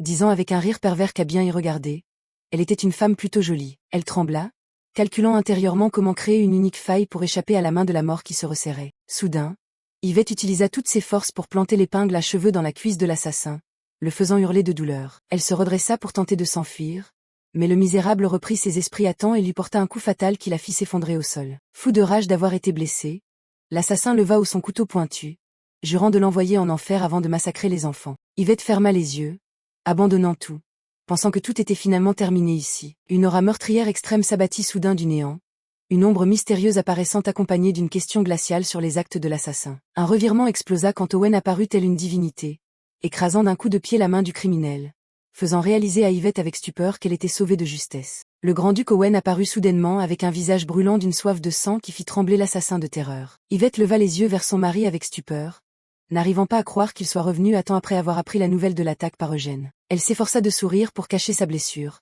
tentant de le rassurer en disant qu'elle allait bien malgré son visage couvert de sang et de poussière. En voyant les taches de sang sur le sol, Owen réalisa avec choc la cruauté de la bataille qu'Yvette venait de mener seule. Il se précipita immédiatement pour examiner la blessure à l'épaule d'Yvette, demandant avec inquiétude où elle avait été blessée exactement. Owen grinça des dents de fureur en la voyant souffrir, une vague de colère éclatant et figeant l'espace environnant. Il saisit fermement le col de l'assassin, hurlant pour savoir quel était le lâche commanditaire qu'il avait engagé pour cette mission. Après un coup de poing pesant 1000 livres d'Owen, l'assassin fut projeté au loin, crachant une gorgée de sang amer tout en essayant de rester têtu. Le regard d'Owen devint soudainement vide et terrifiant.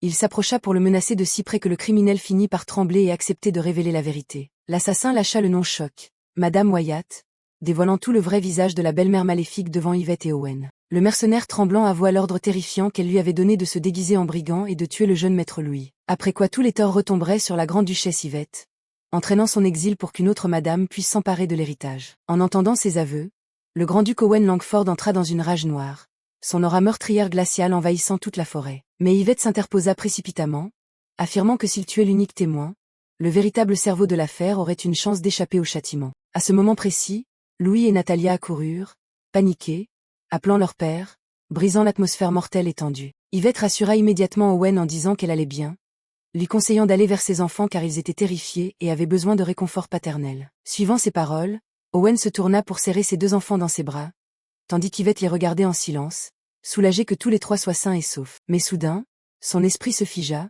Yvette ne pouvait croire à la vérité qui venait d'être révélée, car le cerveau mentionné par le soldat n'était autre que Madame Wyatt. Elle n'aurait jamais imaginé que cette femme soit assez cruelle pour vouloir tuer son propre petit-neveu. Les mains d'Yvette serrèrent le PAN de sa robe.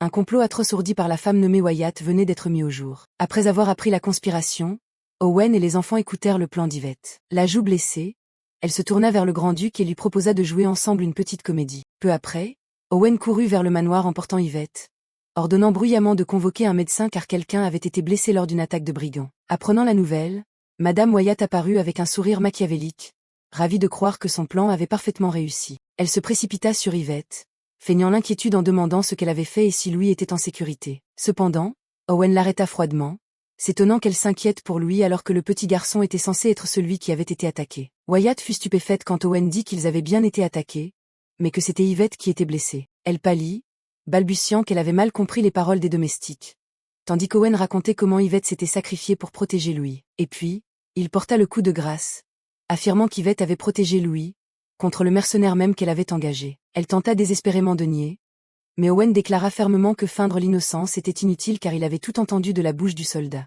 Madame Wyatt, en proie à une panique totale, bégaya que tout cela n'était qu'un malentendu. Mais Owen resta inflexible, ordonnant froidement au garde de l'emmener, disant qu'il entendrait ses justifications plus tard. Alors qu'on l'entraînait, Wyatt hurla au piège et appela la servante Ella, exigeant qu'elle dise quelque chose. Voyant le silence suspect d'Ella, Yvette l'interrogea sur la raison pour laquelle une personne servant la famille depuis tant d'années savait tout. Soudain, Ella explosa de colère, hurlant qu'elle ne pouvait pas leur pardonner car la défunte Madame Claudia était la personne la plus importante, mais que le grand-duc agissait comme s'il l'avait abandonnée. Incapable de supporter cette insulte, Yvette gifla violemment Ella. Yvette déclara qu'Ella avait le droit de la détester, et qu'elle avait ignoré ses actions passées en pensant que c'était une loyauté aveugle envers son ancienne maîtresse. Mais Yvette ajouta d'une voix rauque qu'elle avait osé mettre en danger les précieux enfants de Claudia. Yvette lui demanda pourquoi elle n'avait pas protégé les enfants au lieu d'aider le plan stupide de Wyatt, criant qu'elle n'était pas la seule à souffrir de la perte d'un être cher. Depuis l'ombre, le grand-duc Owen avait observé silencieusement toute cette confrontation enflammée. À cet instant,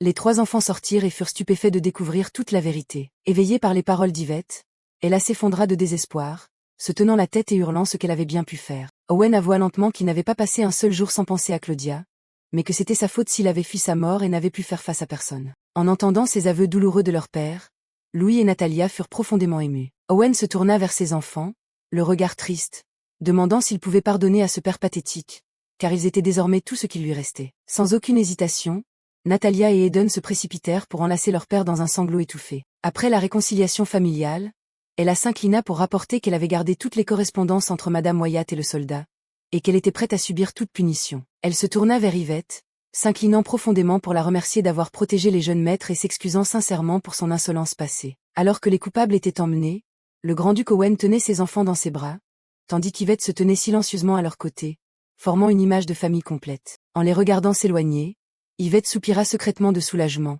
sentant que tout était enfin terminé. Juste au moment où Yvette pensait que tout allait bien, son corps vacilla soudainement et elle s'effondra sous le cri d'effroi du grand-duc. Dans les bras d'Owen, Yvette tenta de sourire, s'excusant faiblement et disant qu'elle était juste un peu fatiguée. Mais Owen avait complètement perdu son calme, hurlant après un médecin au milieu de la panique des enfants. À son réveil, Yvette se trouva allongée sur un lit inconnu dans une chambre silencieuse. Elle réalisa avec stupeur que le grand-duc était assis juste à côté d'elle, lui demandant doucement si elle était réveillée et lui conseillant de ne pas bouger. Owen expliqua que l'épée du soldat était empoisonnée, et bien que l'antidote ait été administré, la fièvre persisterait, faisant comprendre à Yvette que c'était lui qui s'était occupé d'elle. Avec un regard plein de culpabilité, Owen la regarda sincèrement. Il se pencha, sa voix chaude exprimant sa profonde gratitude pour avoir protégé ses enfants, admettant que sans elle, il les aurait perdus. Yvette, paniquée, s'empressa de dire qu'il n'avait pas à s'incliner car il s'était déjà trop bien comporté envers elle. Mais Owen resta ferme, disant qu'en tant qu'époux, il aurait dû lui faire plus confiance,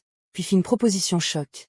Si elle ne voulait pas de ce mariage, il en parlerait au prince héritier. Yvette affirma fermement à Owen qu'elle n'avait absolument aucune intention de quitter cette maison. Elle lui demanda si le grand-duc souhaitait la chasser, ce qui le fit répondre avec embarras qu'il n'avait pas le droit de l'en empêcher si elle désirait vraiment sa liberté. Owen poussa un léger soupir de soulagement en entendant sa nouvelle épouse confirmer sa détermination à rester à ses côtés pour affronter l'avenir. Yvette se confia sur la douleur de l'infertilité qui l'avait autrefois forcée à abandonner son rêve de devenir mère, mais exprima aussi son émotion de le voir l'accueillir au sein de sa famille. Elle exprima son désir sincère d'aider les enfants à grandir, même s'il ne la reconnaissait jamais comme une véritable mère. Owen la regarda profondément avec tendresse, admirant secrètement la volonté de faire cacher derrière l'apparence fragile de la femme devant lui. Il l'aborda doucement avec une couverture et promit de punir personnellement Madame Wyatt ainsi que la chef des servantes pour lui rendre justice. La chambre sombra peu à peu dans le silence tandis qu'Yvette s'endormait après une longue journée marquée par des événements terrifiants. Debout près du lit, Owen se sentit soulagé de la voir respirer régulièrement dans un sommeil profond. Le grand-duc d'ordinaire froid se demandait pourquoi une femme qu'il venait à peine de rencontrer pouvait sacrifier sa vie pour protéger sa famille à ce point. Les enfants Langford se rappelèrent avec stupeur la scène où Yvette les avait protégés de son corps, réalisant que cette belle-mère qu'il détestait tenait à eux plus que quiconque. Louis se prit la tête entre les mains, tourmenté par le remords, ne pouvant croire qu'il avait si maltraité la seule personne prête à donner sa vie pour lui. La fièvre due au poison revint, faisant gémir Yvette de douleur, ce qui causa à Owen, debout à ses côtés, une peine et une inquiétude extrêmes. En plein délire, elle appela sans cesse le nom d'Eldred en pleurant, le suppliant de ne pas l'abandonner, ce qui rendit l'atmosphère soudainement pesante. Owen observa silencieusement son expression douloureuse, son regard trahissant une émotion complexe mêlée d'un pincement au cœur en entendant le nom de son ancien amant. Il soupira doucement et se détourna, pensant comme il l'avait prévu que la blessure dans son cœur était encore trop profonde pour être effacée. 7 jours après la tentative d'assassinat, Yvette se rétablit enfin miraculeusement et fit ses premiers pas sous le soleil radieux du domaine. Pendant sa convalescence, Owen avait mis au jour tous les secrets de Madame Wyatt, du détournement de fonds à la manipulation de la servante Ella. Yvette resta pensive en apprenant que celle-ci niait avoir voulu tuer son propre petit-neveu, pensant que l'égoïsme de cette femme était impardonnable. Il s'avéra que le plan cruel visant Yvette n'était qu'une lâche ruse pour dissimuler ses fraudes financières de longue date. À l'issue du procès, la cruelle Madame Wyatt fut officiellement dépouillée de son titre et jetée dans les sombres cachots glacés du Nord. Quant à la servante Ella, grâce à sa coopération sincère, elle obtint la clémence et accepta un exil lointain pour expier ses fautes. Le manoir Langford connut également une grande purge. Tous ceux qui avaient eu l'intention de nuire à Yvette furent renvoyés et remplacés par de nouveaux employés. Le plus surprenant fut la réaction de la jeune Natalia, qui éclata en sanglots en suppliant son père de la punir elle aussi s'il comptait renvoyer tous les serviteurs proches. Yvette se souvint que Natalia s'était enfermée dans sa chambre pendant une semaine après ses excuses tardives, et elle se dit qu'il était temps d'aller voir comment allait la petite. En pleine réflexion, Yvette s'arrêta en entendant la voix grave du grand-duc Owen s'enquérir de son état de santé actuel. Elle esquissa un léger sourire pour accueillir son mari d'ordinaire si distant, ressentant clairement l'attention silencieuse qu'il lui portait après tant d'épreuves. Yvette s'inclina pour exprimer sa gratitude sincère car grâce à ses soins elle s'était totalement rétablie, mais Owen répondit froidement que ce n'était que son devoir. Remarquant que le personnel venait d'être bouleversé, Owen l'informa qu'un nouvel assistant nommé Jude viendrait désormais l'aider à gérer les affaires du domaine. Jude Morris salua poliment avec un sourire, affirmant qu'il avait hâte de travailler sous les ordres d'une jeune femme aussi courageuse. Yvette sourit en disant qu'elle avait hâte de travailler avec Jude Morris, lequel la pria instamment de l'appeler simplement par son nom. Ensuite, le grand-duc Owen annonça qu'un chevalier nommé Ivan s'était porté volontaire pour devenir le garde du corps d'Yvette,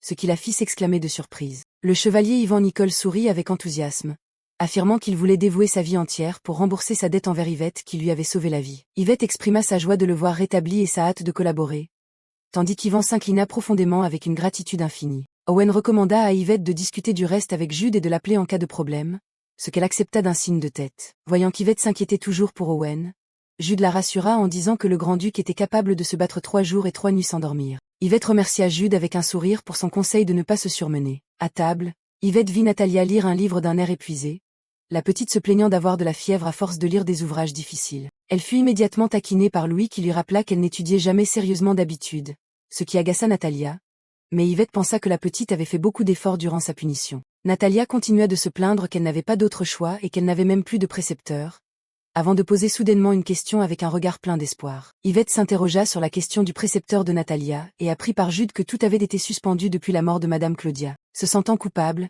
elle présenta ses excuses à Natalia pour ce manque, mais la petite affirma aussitôt et haut et fort que ce n'était pas de sa faute. Yvette se dit qu'elle devait rapidement trouver quelqu'un pour éduquer Natalia au lieu de simplement se reposer sur l'autorité de la famille du grand-duc. Soudain, une idée audacieuse traversa son esprit, faisant briller son regard. Elle proposa doucement de devenir elle-même sa préceptrice afin d'avoir plus de temps pour tisser des liens affectifs avec la fille d'Owen. Jude s'alarma en rappelant son statut élevé d'ancienne fiancée du prince héritier, mais Yvette balaya cela d'un sourire, car cette gloire s'était envolée en fumée. Contre toute attente, Jude révéla que le prince Eldred lui-même avait un jour vanté ses talents de broderie comme les meilleurs de l'Empire, ce qui laissa Yvette stupéfaite de savoir quand il avait pu voir son travail. Il affirma qu'avec un talent reconnu par son ancien fiancé, personne ne serait plus apte qu'elle pour éduquer la demoiselle Natalia. En entendant la liste des matières passionnantes, de l'équitation à la danse, Natalia fut si excitée qu'elle bondit de sa chaise en demandant confirmation avec étonnement. La petite accepta avec timidité sous réserve de l'accord de son père, tandis que le jeune Eden commença à se plaindre amèrement de ce favoritisme envers sa sœur. Eden demanda capricieusement à ce qu'Yvette lui donne aussi des cours, ce qui fit dire à Natalia avec agacement que ce n'était absolument pas un jeu. Après avoir reçu l'accord d'Owen, Yvette devint officiellement la préceptrice privée de sa fille têtue Natalia. Les meilleurs étalons de l'écurie furent préparés pour des séances d'entraînement passionnantes. Natalia galopait joyeusement en tête en se moquant de la lenteur d'Eden, forçant le petit frère à courir désespérément derrière elle. Yvette rappela calmement à Natalia de bien regarder le chemin pour ne pas tomber au milieu des jardins fleuris du domaine. Elle pensa que les 2 enfants étaient toujours pleins d'enthousiasme et d'énergie durant chaque cours d'équitation. Elle était accompagnée de Livy, la sœur d'Ivan, une servante fidèle fraîchement recrutée pour devenir son aide précieuse. Les cris des enfants pressant Yvette de se dépêcher rendirent l'atmosphère soudainement très animée. En voyant leur sourire, Yvette se remémora avec émotion le début, quand les 2 parties étaient encore pleines de distance et de méfiance. 2 mois après ce mariage du destin, Yvette réalisa qu'elle appréciait ces journées chargées mais pleines de sens dans son rôle de grande duchesse. Au milieu de ces jours paisibles, une inquiétude secrète concernant le fils aîné Louis pesait toujours sur le cœur de la grande duchesse. Sous l'ombre fraîche du jardin, Yvette et les 2 plus jeunes profitaient d'un thé d'après-midi très relaxant. Elle soupira, le cœur lourd d'inquiétude en demandant si Louis allait encore s'absenter du dîner familial ce soir. Natalia, tout en grignotant un gâteau, lui répondit nonchalamment de laisser tomber son frère, car ces temps-ci il ne faisait que s'enfermer dans l'escrime et les livres sans parler à personne. Depuis cet incident, Louis évitait Yvette, passant la majeure partie de son temps au terrain d'entraînement ou hors du manoir comme pour fuir sa présence. Regardant son reflet dans sa tasse de thé, Yvette se tourmentait car même si elle voulait s'en rapprocher, elle souhaitait respecter la liberté d'un adolescent en passe de devenir adulte. Elle se disait qu'avant le jour où elle devrait partir quand Louis hériterait, elle voulait consacrer toute son énergie à bien éduquer et soigner ses enfants. Soudain, Jude Maurice s'approcha et rapporta qu'une lettre urgente venait d'arriver, adressée personnellement à la dame du grand-duc. Le regard d'Yvette se figea instantanément en reconnaissant le puissant sceau de cire rouge de la famille royale trônant fièrement sur l'enveloppe. Son changement soudain d'expression fit peser une atmosphère lourde sur l'heure du thé, forçant Natalia à lui demander avec inquiétude ce qui se passait enfin. Yvette ouvrit la lettre et fut surprise de voir que l'impératrice organisait un thé pour les enfants.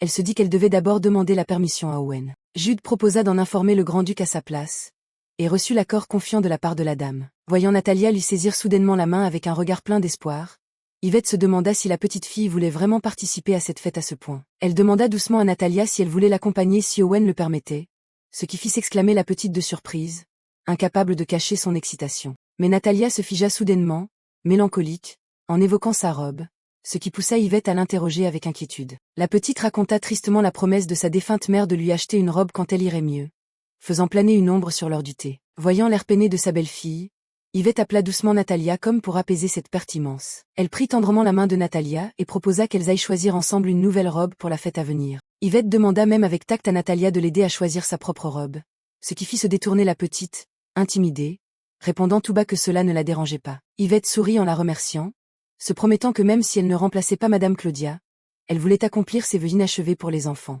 Eden demanda capricieusement à venir, et Yvette accepta avec un sourire pour qu'ils aillent tous ensemble faire du shopping en ville. Le somptueux manoir s'illumina sous le soleil matinal, marquant le début d'un voyage plein de surprises. Yvette eut un instant de trouble, ne pouvant qu'esquisser un sourire forcé face à la situation embarrassante qui se présentait. Elle resta pétrifiée en réalisant que le grand-duc Owen trônait déjà dans le carrosse et se demanda ce qu'il faisait là, tandis que les informations sur le thé calculé de l'impératrice pesaient encore lourdement sur son esprit. Yvette demanda doucement à Owen la permission d'emmener Natalia choisir de nouvelles tenues pour la cérémonie prochaine. Owen garda une attitude froide, scrutant lentement la lettre d'invitation, rendant l'atmosphère extrêmement tendue. Le grand-duc déclara soudain qu'il les accompagnerait personnellement, créant un choc tel qu'Yvette ne put en croire ses oreilles. Toute la famille fit son apparition officielle au cœur de la capitale splendide, attirant les regards stupéfaits de tous les passants. Owen aida galamment Yvette à descendre de voiture, ce qui la toucha par cette attention silencieuse qu'il lui portait. La cloche de la porte résonna, signalant l'arrivée d'invités spéciaux dans la boutique de couture la plus luxueuse de la capitale. La propriétaire s'avança avec empressement pour accueillir la dame Langford,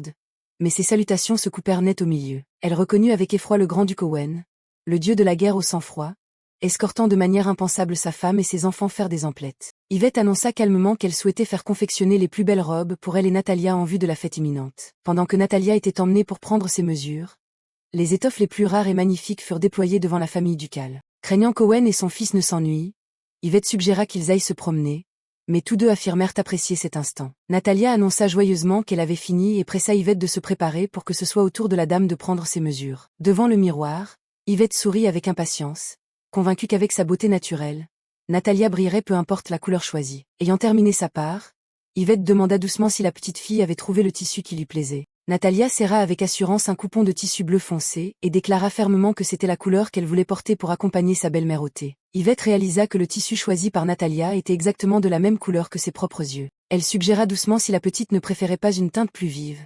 Mais Natalia s'accrocha obstinément à son choix initial. Yvette fut totalement stupéfaite d'entendre Natalia déclarer qu'elles utiliseraient le même tissu pour faire des robes assorties pour la fête. Voyant sa belle-mère sans voix, la petite s'attrista un instant et demanda si c'était parce qu'elle ne voulait pas s'habiller comme elle. Yvette s'empressa de la rassurer, disant que ce n'était pas le cas.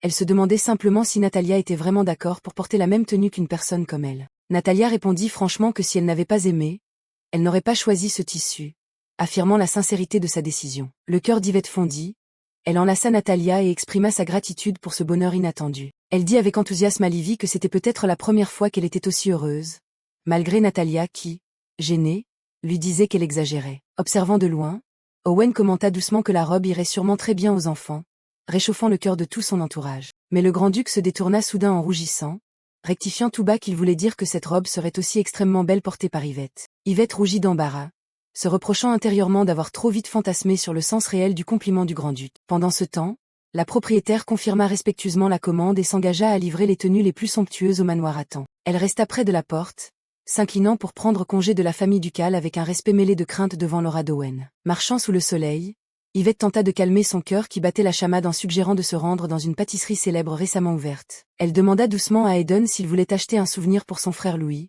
ce qui fit crier le petit garçon d'enthousiasme. Yvette demanda à Owen s'il pouvait faire un détour par la pâtisserie et reçut un signe de tête indulgent de sa part. La servante Livy demanda immédiatement la permission d'appeler le carrosse, préparant la suite du voyage familial dans une atmosphère de plus en plus harmonieuse. Soudain, un soldat au visage essoufflé accourut pour leur barrer la route, rapportant un incident urgent qui fit s'évanouir instantanément la joie éphémère. Le regard d'Owen se durcit aussitôt d'une intention meurtrière.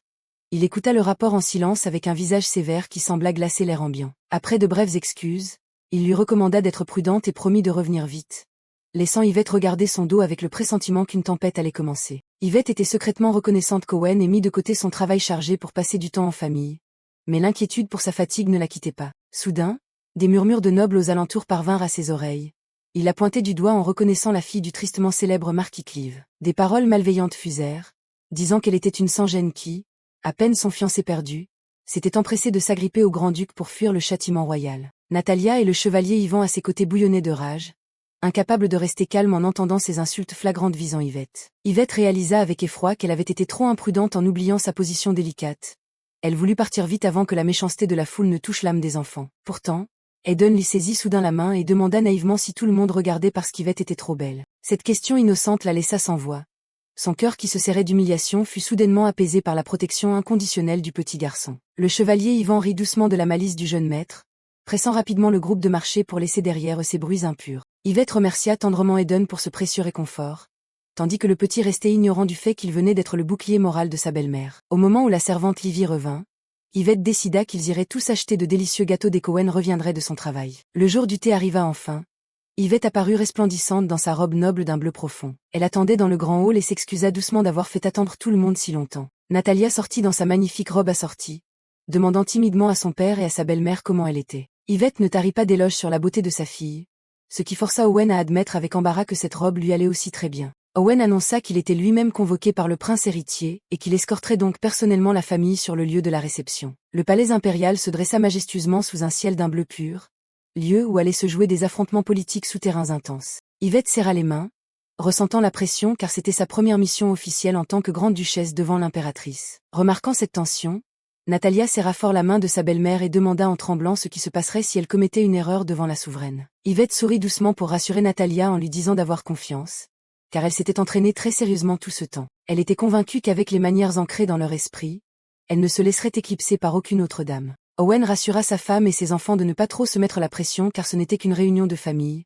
suggérant même froidement à Yvette de jeter son thé au visage de quiconque lui déplairait. Yvette se demanda si son mari plaisantait ou non, mais elle le remercia intérieurement pour cet encouragement étrange en regardant son dos s'éloigner. Devant elle s'étendait le parc somptueux du palais, où les tables du thé étaient prêtes pour une guerre feutrée entre les lignées. Un serviteur s'approcha pour guider respectueusement la mère et la fille vers la zone réservée aux jeunes demoiselles. Yvette encouragea Natalia d'une tape sur l'épaule à être confiante et à profiter de la fête, car elle avait fait beaucoup d'efforts d'étiquette ces derniers temps. Avec une allure pleine de fierté dans sa robe bleue splendide, Natalia s'avança vers la table sous les regards curieux des autres jeunes nobles. La petite effectua une révérence parfaite et se présenta d'une voix claire comme Natalia, fille aînée du grand-duc Langford. Observant de loin, Yvette ne put s'empêcher d'admirer la noblesse innée de sa belle-fille tandis que le serviteur la menait vers le secteur des dames. Le majordome s'inclina devant la grande-duchesse, lui indiquant le chemin pour l'introduire au cœur de cette réception royale solennelle. Chaque table luxueuse commença à s'agiter à l'apparition officielle de la grande-duchesse Langford, marquant le début d'une confrontation qui n'aurait rien de paisible. Yvette percevait nettement les regards jugeurs et pleins d'animosité des nobles environnants, mais elle se dit qu'elle était déjà trop habituée à cette hostilité. Le regard déterminé, elle se rappela qu'elle devait garder la tête haute en tant que Madame Langford, car le moment était venu de commencer sa propre bataille. Yvette affirma doucement quel honneur c'était d'être réunie avec la noblesse, bien que l'atmosphère fût extrêmement étouffante sous ses regards inquisiteurs. Elle arbora un sourire radieux et conserva une attitude sereine comme une fleur naissante, résolue à ne laisser personne percevoir son trouble intérieur. Passant outre les murmures et les commérages qui faisaient désormais partie de sa vie, Yvette s'avança calmement vers la place assignée avec une grande assurance. Elle réalisa que son siège se trouvait juste à côté de l'impératrice, une disposition lourde de sens qui fit accélérer les battements de son cœur d'inquiétude.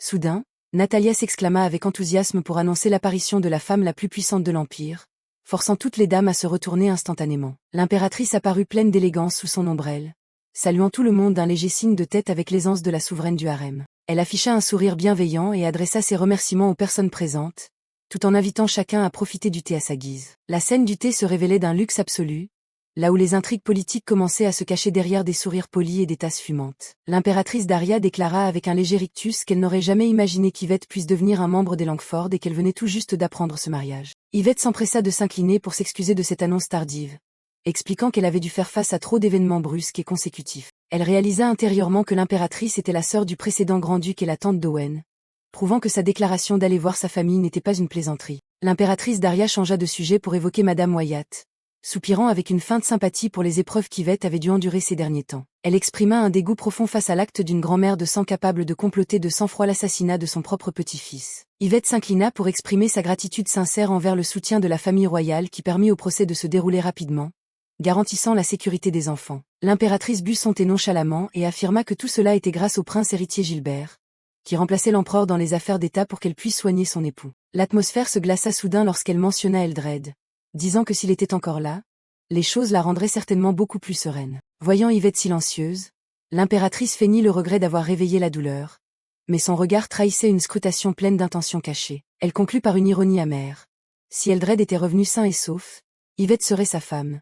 Et la tragédie d'épouser Owen n'aurait jamais eu lieu. L'ambiance de la fête devint étrangement silencieuse après les paroles tranchantes et agressives de l'impératrice. Yvette frissonna légèrement, réalisant que l'animosité de cette femme puissante à son égard n'avait pas diminué malgré son changement de statut. Car depuis longtemps, l'impératrice considérait Eldred comme un ennemi et n'appréciait guère Yvette lorsqu'elle était la fiancée du prince défunt. Yvette garda son calme et présenta ses excuses pour le dérangement, mais affirma qu'elle avait désormais les enfants Langford à protéger. Elle exprima son inquiétude pour le prince héritier Gilbert qui devait porter seul les affaires d'État et souhaita qu'il trouve bientôt une compagne appropriée. Bien qu'il ait dépassé l'âge du mariage, Gilbert trouvait toujours toutes sortes de prétextes pour refuser les demandes en mariage des familles les plus prestigieuses. Face à la maladie grave de l'empereur, le conseil était très impatient de voir le prince se marier pour stabiliser la situation, sous l'œil suspicieux d'Yvette. L'impératrice déclara soudain qu'il n'y avait pas lieu de s'inquiéter car la fiancée du prince héritier était en réalité déjà choisie. Ravie d'elle-même, elle ordonna aux serviteurs d'introduire immédiatement ce personnage mystérieux devant l'assistance stupéfaite. Des bruits de pas lents résonnèrent, marquant l'arrivée d'une femme qui allait bouleverser l'ordre établi au palais. Dorothea MacNeil apparut avec assurance et se présenta comme la fiancée fraîchement désignée du prince héritier Gilbert. L'impératrice invita triomphalement Dorothea à s'asseoir à ses côtés, juste en face d'Yvette, dans une atmosphère chargée de calcul. Yvette s'inquiéta intérieurement sachant que la maison MacNeil était une rivale politique des Langford, se demandant si cette alliance mettrait Owen en danger. Dorothea prit soudain la parole pour dire que son père, le duc MacNeil, avait une grande dette envers Yvette après l'incident précédent au palais. Yvette sourit habilement et répondit que Dorothea ressemblait vraiment beaucoup à son père, laissant la demoiselle MacNeil un peu troublée par cette remarque profonde. Les murmures malveillants des nobles alentours rendaient Yvette très mal à l'aise.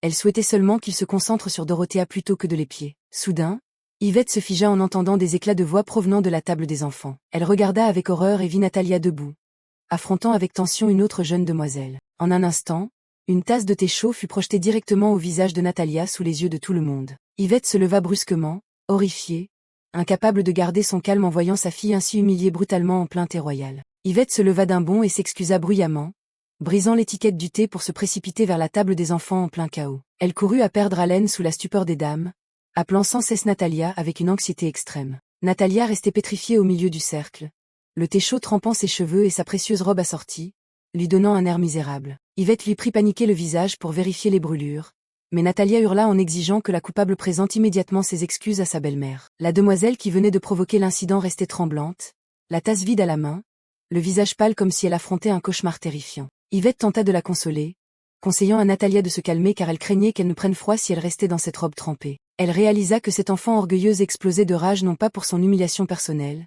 mais pour protéger son honneur à elle. Un doute monta en Yvette qui se demanda pourquoi une demoiselle de haut rang agirait de façon si inconsidérée. Son regard se figea en voyant le corps de son interlocutrice se recroqueviller et trembler violemment, une expression de peur tout à fait inhabituelle. Au milieu des cris de Natalia réclamant justice, Yvette serra la petite contre elle, le regard durci, déterminée à éclaircir le mystère derrière cette attaque. L'impératrice rappela nonchalamment à Yvette de garder son calme au lieu de s'emporter en plein milieu d'un thé royal. Elle considéra avec indifférence qu'il ne s'agissait que d'une dispute insignifiante entre enfants et que de telles choses arrivaient fréquemment. Après quoi, elle ordonna aux serviteurs d'emmener rapidement la demoiselle coupable afin de clore l'incident au plus vite. Bien qu'Yvette fût profondément indignée, elle dut se résoudre à incliner la tête pour remercier l'impératrice de son jugement partial. Aussitôt, les nobles aux alentours commencèrent à ironiser sur le fait que Natalia agissait avec un tel manque d'éducation à cause d'une belle-mère indigne. Yvette serra les poings de douleur, se demandant pourquoi elle devait subir ces paroles cruelles pour une simple tasse de thé renversée. Au milieu du désespoir, les paroles d'Owen résonnèrent soudain dans son esprit,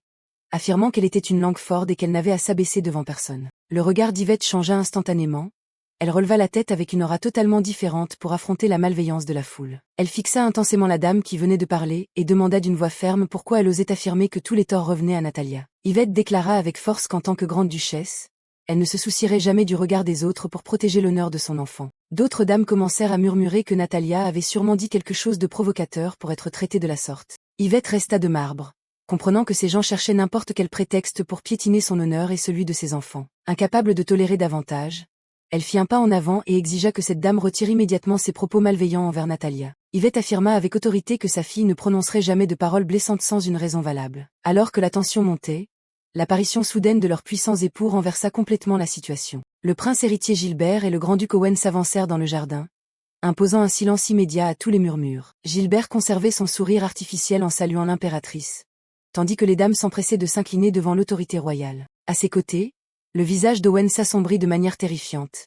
exigeant d'une voix sourde une explication satisfaisante sur ce qui venait de se passer. Les yeux perçants du grand-duc brillèrent d'une soif de sang effrayante, faisant trembler les coupables au point qu'ils ne pouvaient plus tenir debout. Sous le porche du palais, Owen observait silencieusement les fautifs, se préparant à une purge sanglante en plein milieu de la réception. Gilbert observa par la fenêtre, remarquant qu'Yvette et Natalia, dans leurs robes assorties, ressemblaient à une véritable mère et sa fille. Leur image unie au milieu du jardin royal sonnait comme une confirmation tacite de sa position inébranlable au sein de la famille Langford. Owen admit d'un ton grave au prince héritier que malgré les aveux de Wyatt, il n'avait toujours trouvé aucune preuve matérielle. Gilbert soupçonna que Wyatt ait pu mentir pour se protéger, car cette affaire était scellée depuis bien longtemps. Un soupçon glacial brilla dans les yeux d'Owen, réalisant que cette attaque qu'il croyait terminée cachait encore trop de zones d'ombre. Il s'avéra que les aveux de Wyatt pointaient vers une vérité atroce. Celle qui tirait les ficelles n'était autre que l'impératrice. Gilbert affirma que sa mère n'avait jamais apprécié Yvette.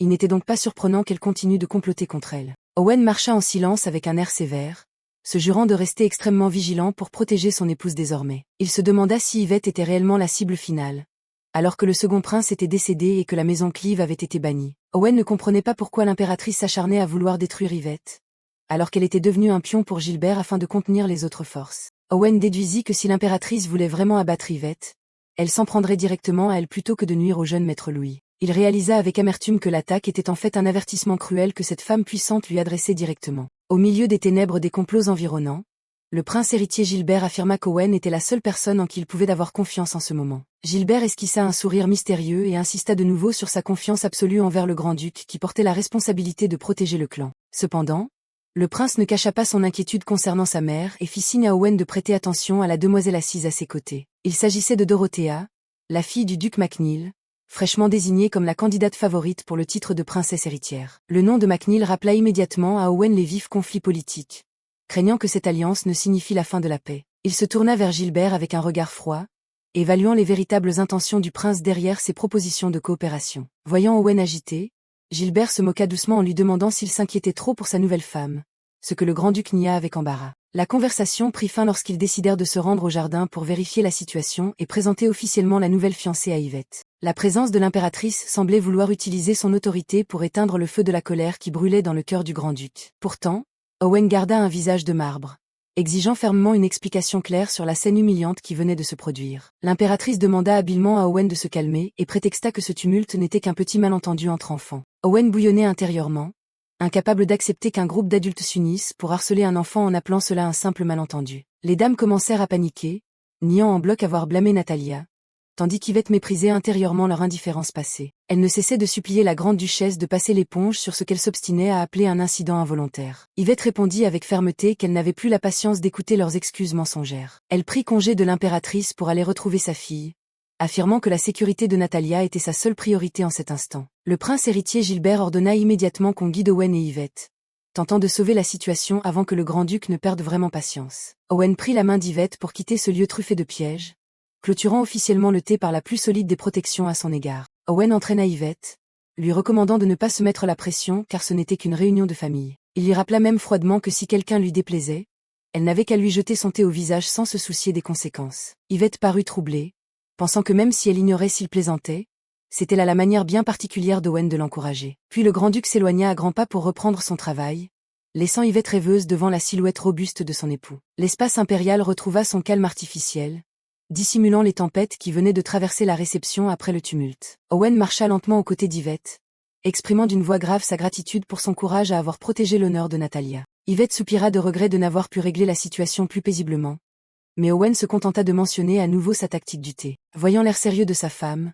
Owen précisa avec un léger rictus que ce n'était qu'une plaisanterie, la laissant sans voix d'embarras. Yvette resta pensive, regrettant que le vacarme précédent lui ait fait manquer l'occasion d'interroger la jeune demoiselle sur la cause réelle. L'image de cet enfant s'enfuyant en tremblant hantait son esprit, la persuadant que derrière cette tasse renversée se cachait un secret complexe. Dans la salle d'attente, Yvette se demanda si Natalia avait dit quelque chose d'offensant pour subir un tel affront. Elle écarta cette idée, décrétant qu'une enfant aussi raisonnée que Natalia ne tiendrait jamais de propos blessants sans raison valable. Natalia, les larmes aux yeux dans les bras d'Yvette, s'excusa en sanglotant d'avoir abîmé leur précieuse robe assortie. Yvette serra tendrement sa fille, la rassurant sur le fait que tout allait bien et qu'elle pourrait confier les réparations au meilleur tailleur. Bien qu'elle sût qu'elle pouvait racheter des robes bien plus coûteuses, Yvette comprit que celle-ci possédait une valeur irremplaçable. Ce n'était pas qu'une simple tenue de fête, mais un souvenir précieux de leurs premiers instants de bonheur partagés. Elle esquissa un sourire doux, se promettant de ne jamais s'en débarrasser facilement sous prétexte qu'on pouvait en acheter une neuve. Natalia éclata de joie et remercia vivement Yvette en apprenant que sa robe favorite avait encore une chance d'être sauvée. Yvette se montra tout aussi enthousiaste,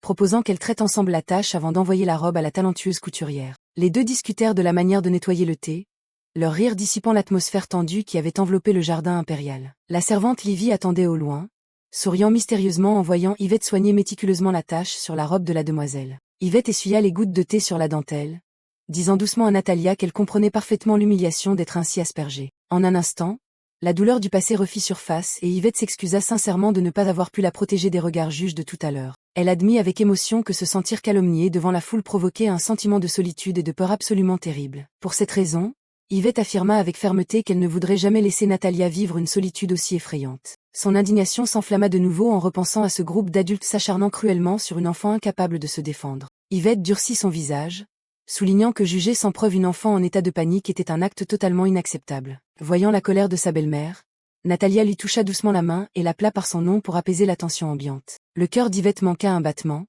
réalisant que c'était la première fois que cet enfant têtu l'appelait par son nom au lieu de rester distante. Alors, Natalia se jeta dans les bras d'Yvette, cachant son visage contre elle pour la remercier avec une sincérité infinie. Yvette s'enquit de la raison réelle derrière le silence inhabituel de Natalia après le tumulte de la réception. Cette attention ne reçut pour réponse qu'un salut maladroit et une question méfiante demandant si elle devait absolument tout raconter. Notant cette rare résistance de sa belle-fille, Yvette la rassura doucement en disant qu'elle n'avait pas à se forcer mais qu'elle serait toujours là. Ces paroles chaleureuses firent tressaillir Natalia qui posa vite sa main sur son cœur en assurant qu'elle allait bien et s'en chargerait seule. Yvette ferma la discussion d'un claquement de main résolu, signalant à la famille qu'il était temps de quitter le palais pour rentrer. Sur le chemin du carrosse, le grand-duc Owen ne tarit pas d'éloges sur l'étiquette de sa fille, laquelle se vanta fièrement d'avoir beaucoup pratiqué. Mais la paix s'envola quand un cri strident retentit près des portes du palais, pétrifiant toute la famille d'effroi. Juste devant eux, une jeune fille en robe blanche tremblait de tout son corps, poussant Owen à hurler de rage pour questionner cette présence suspecte.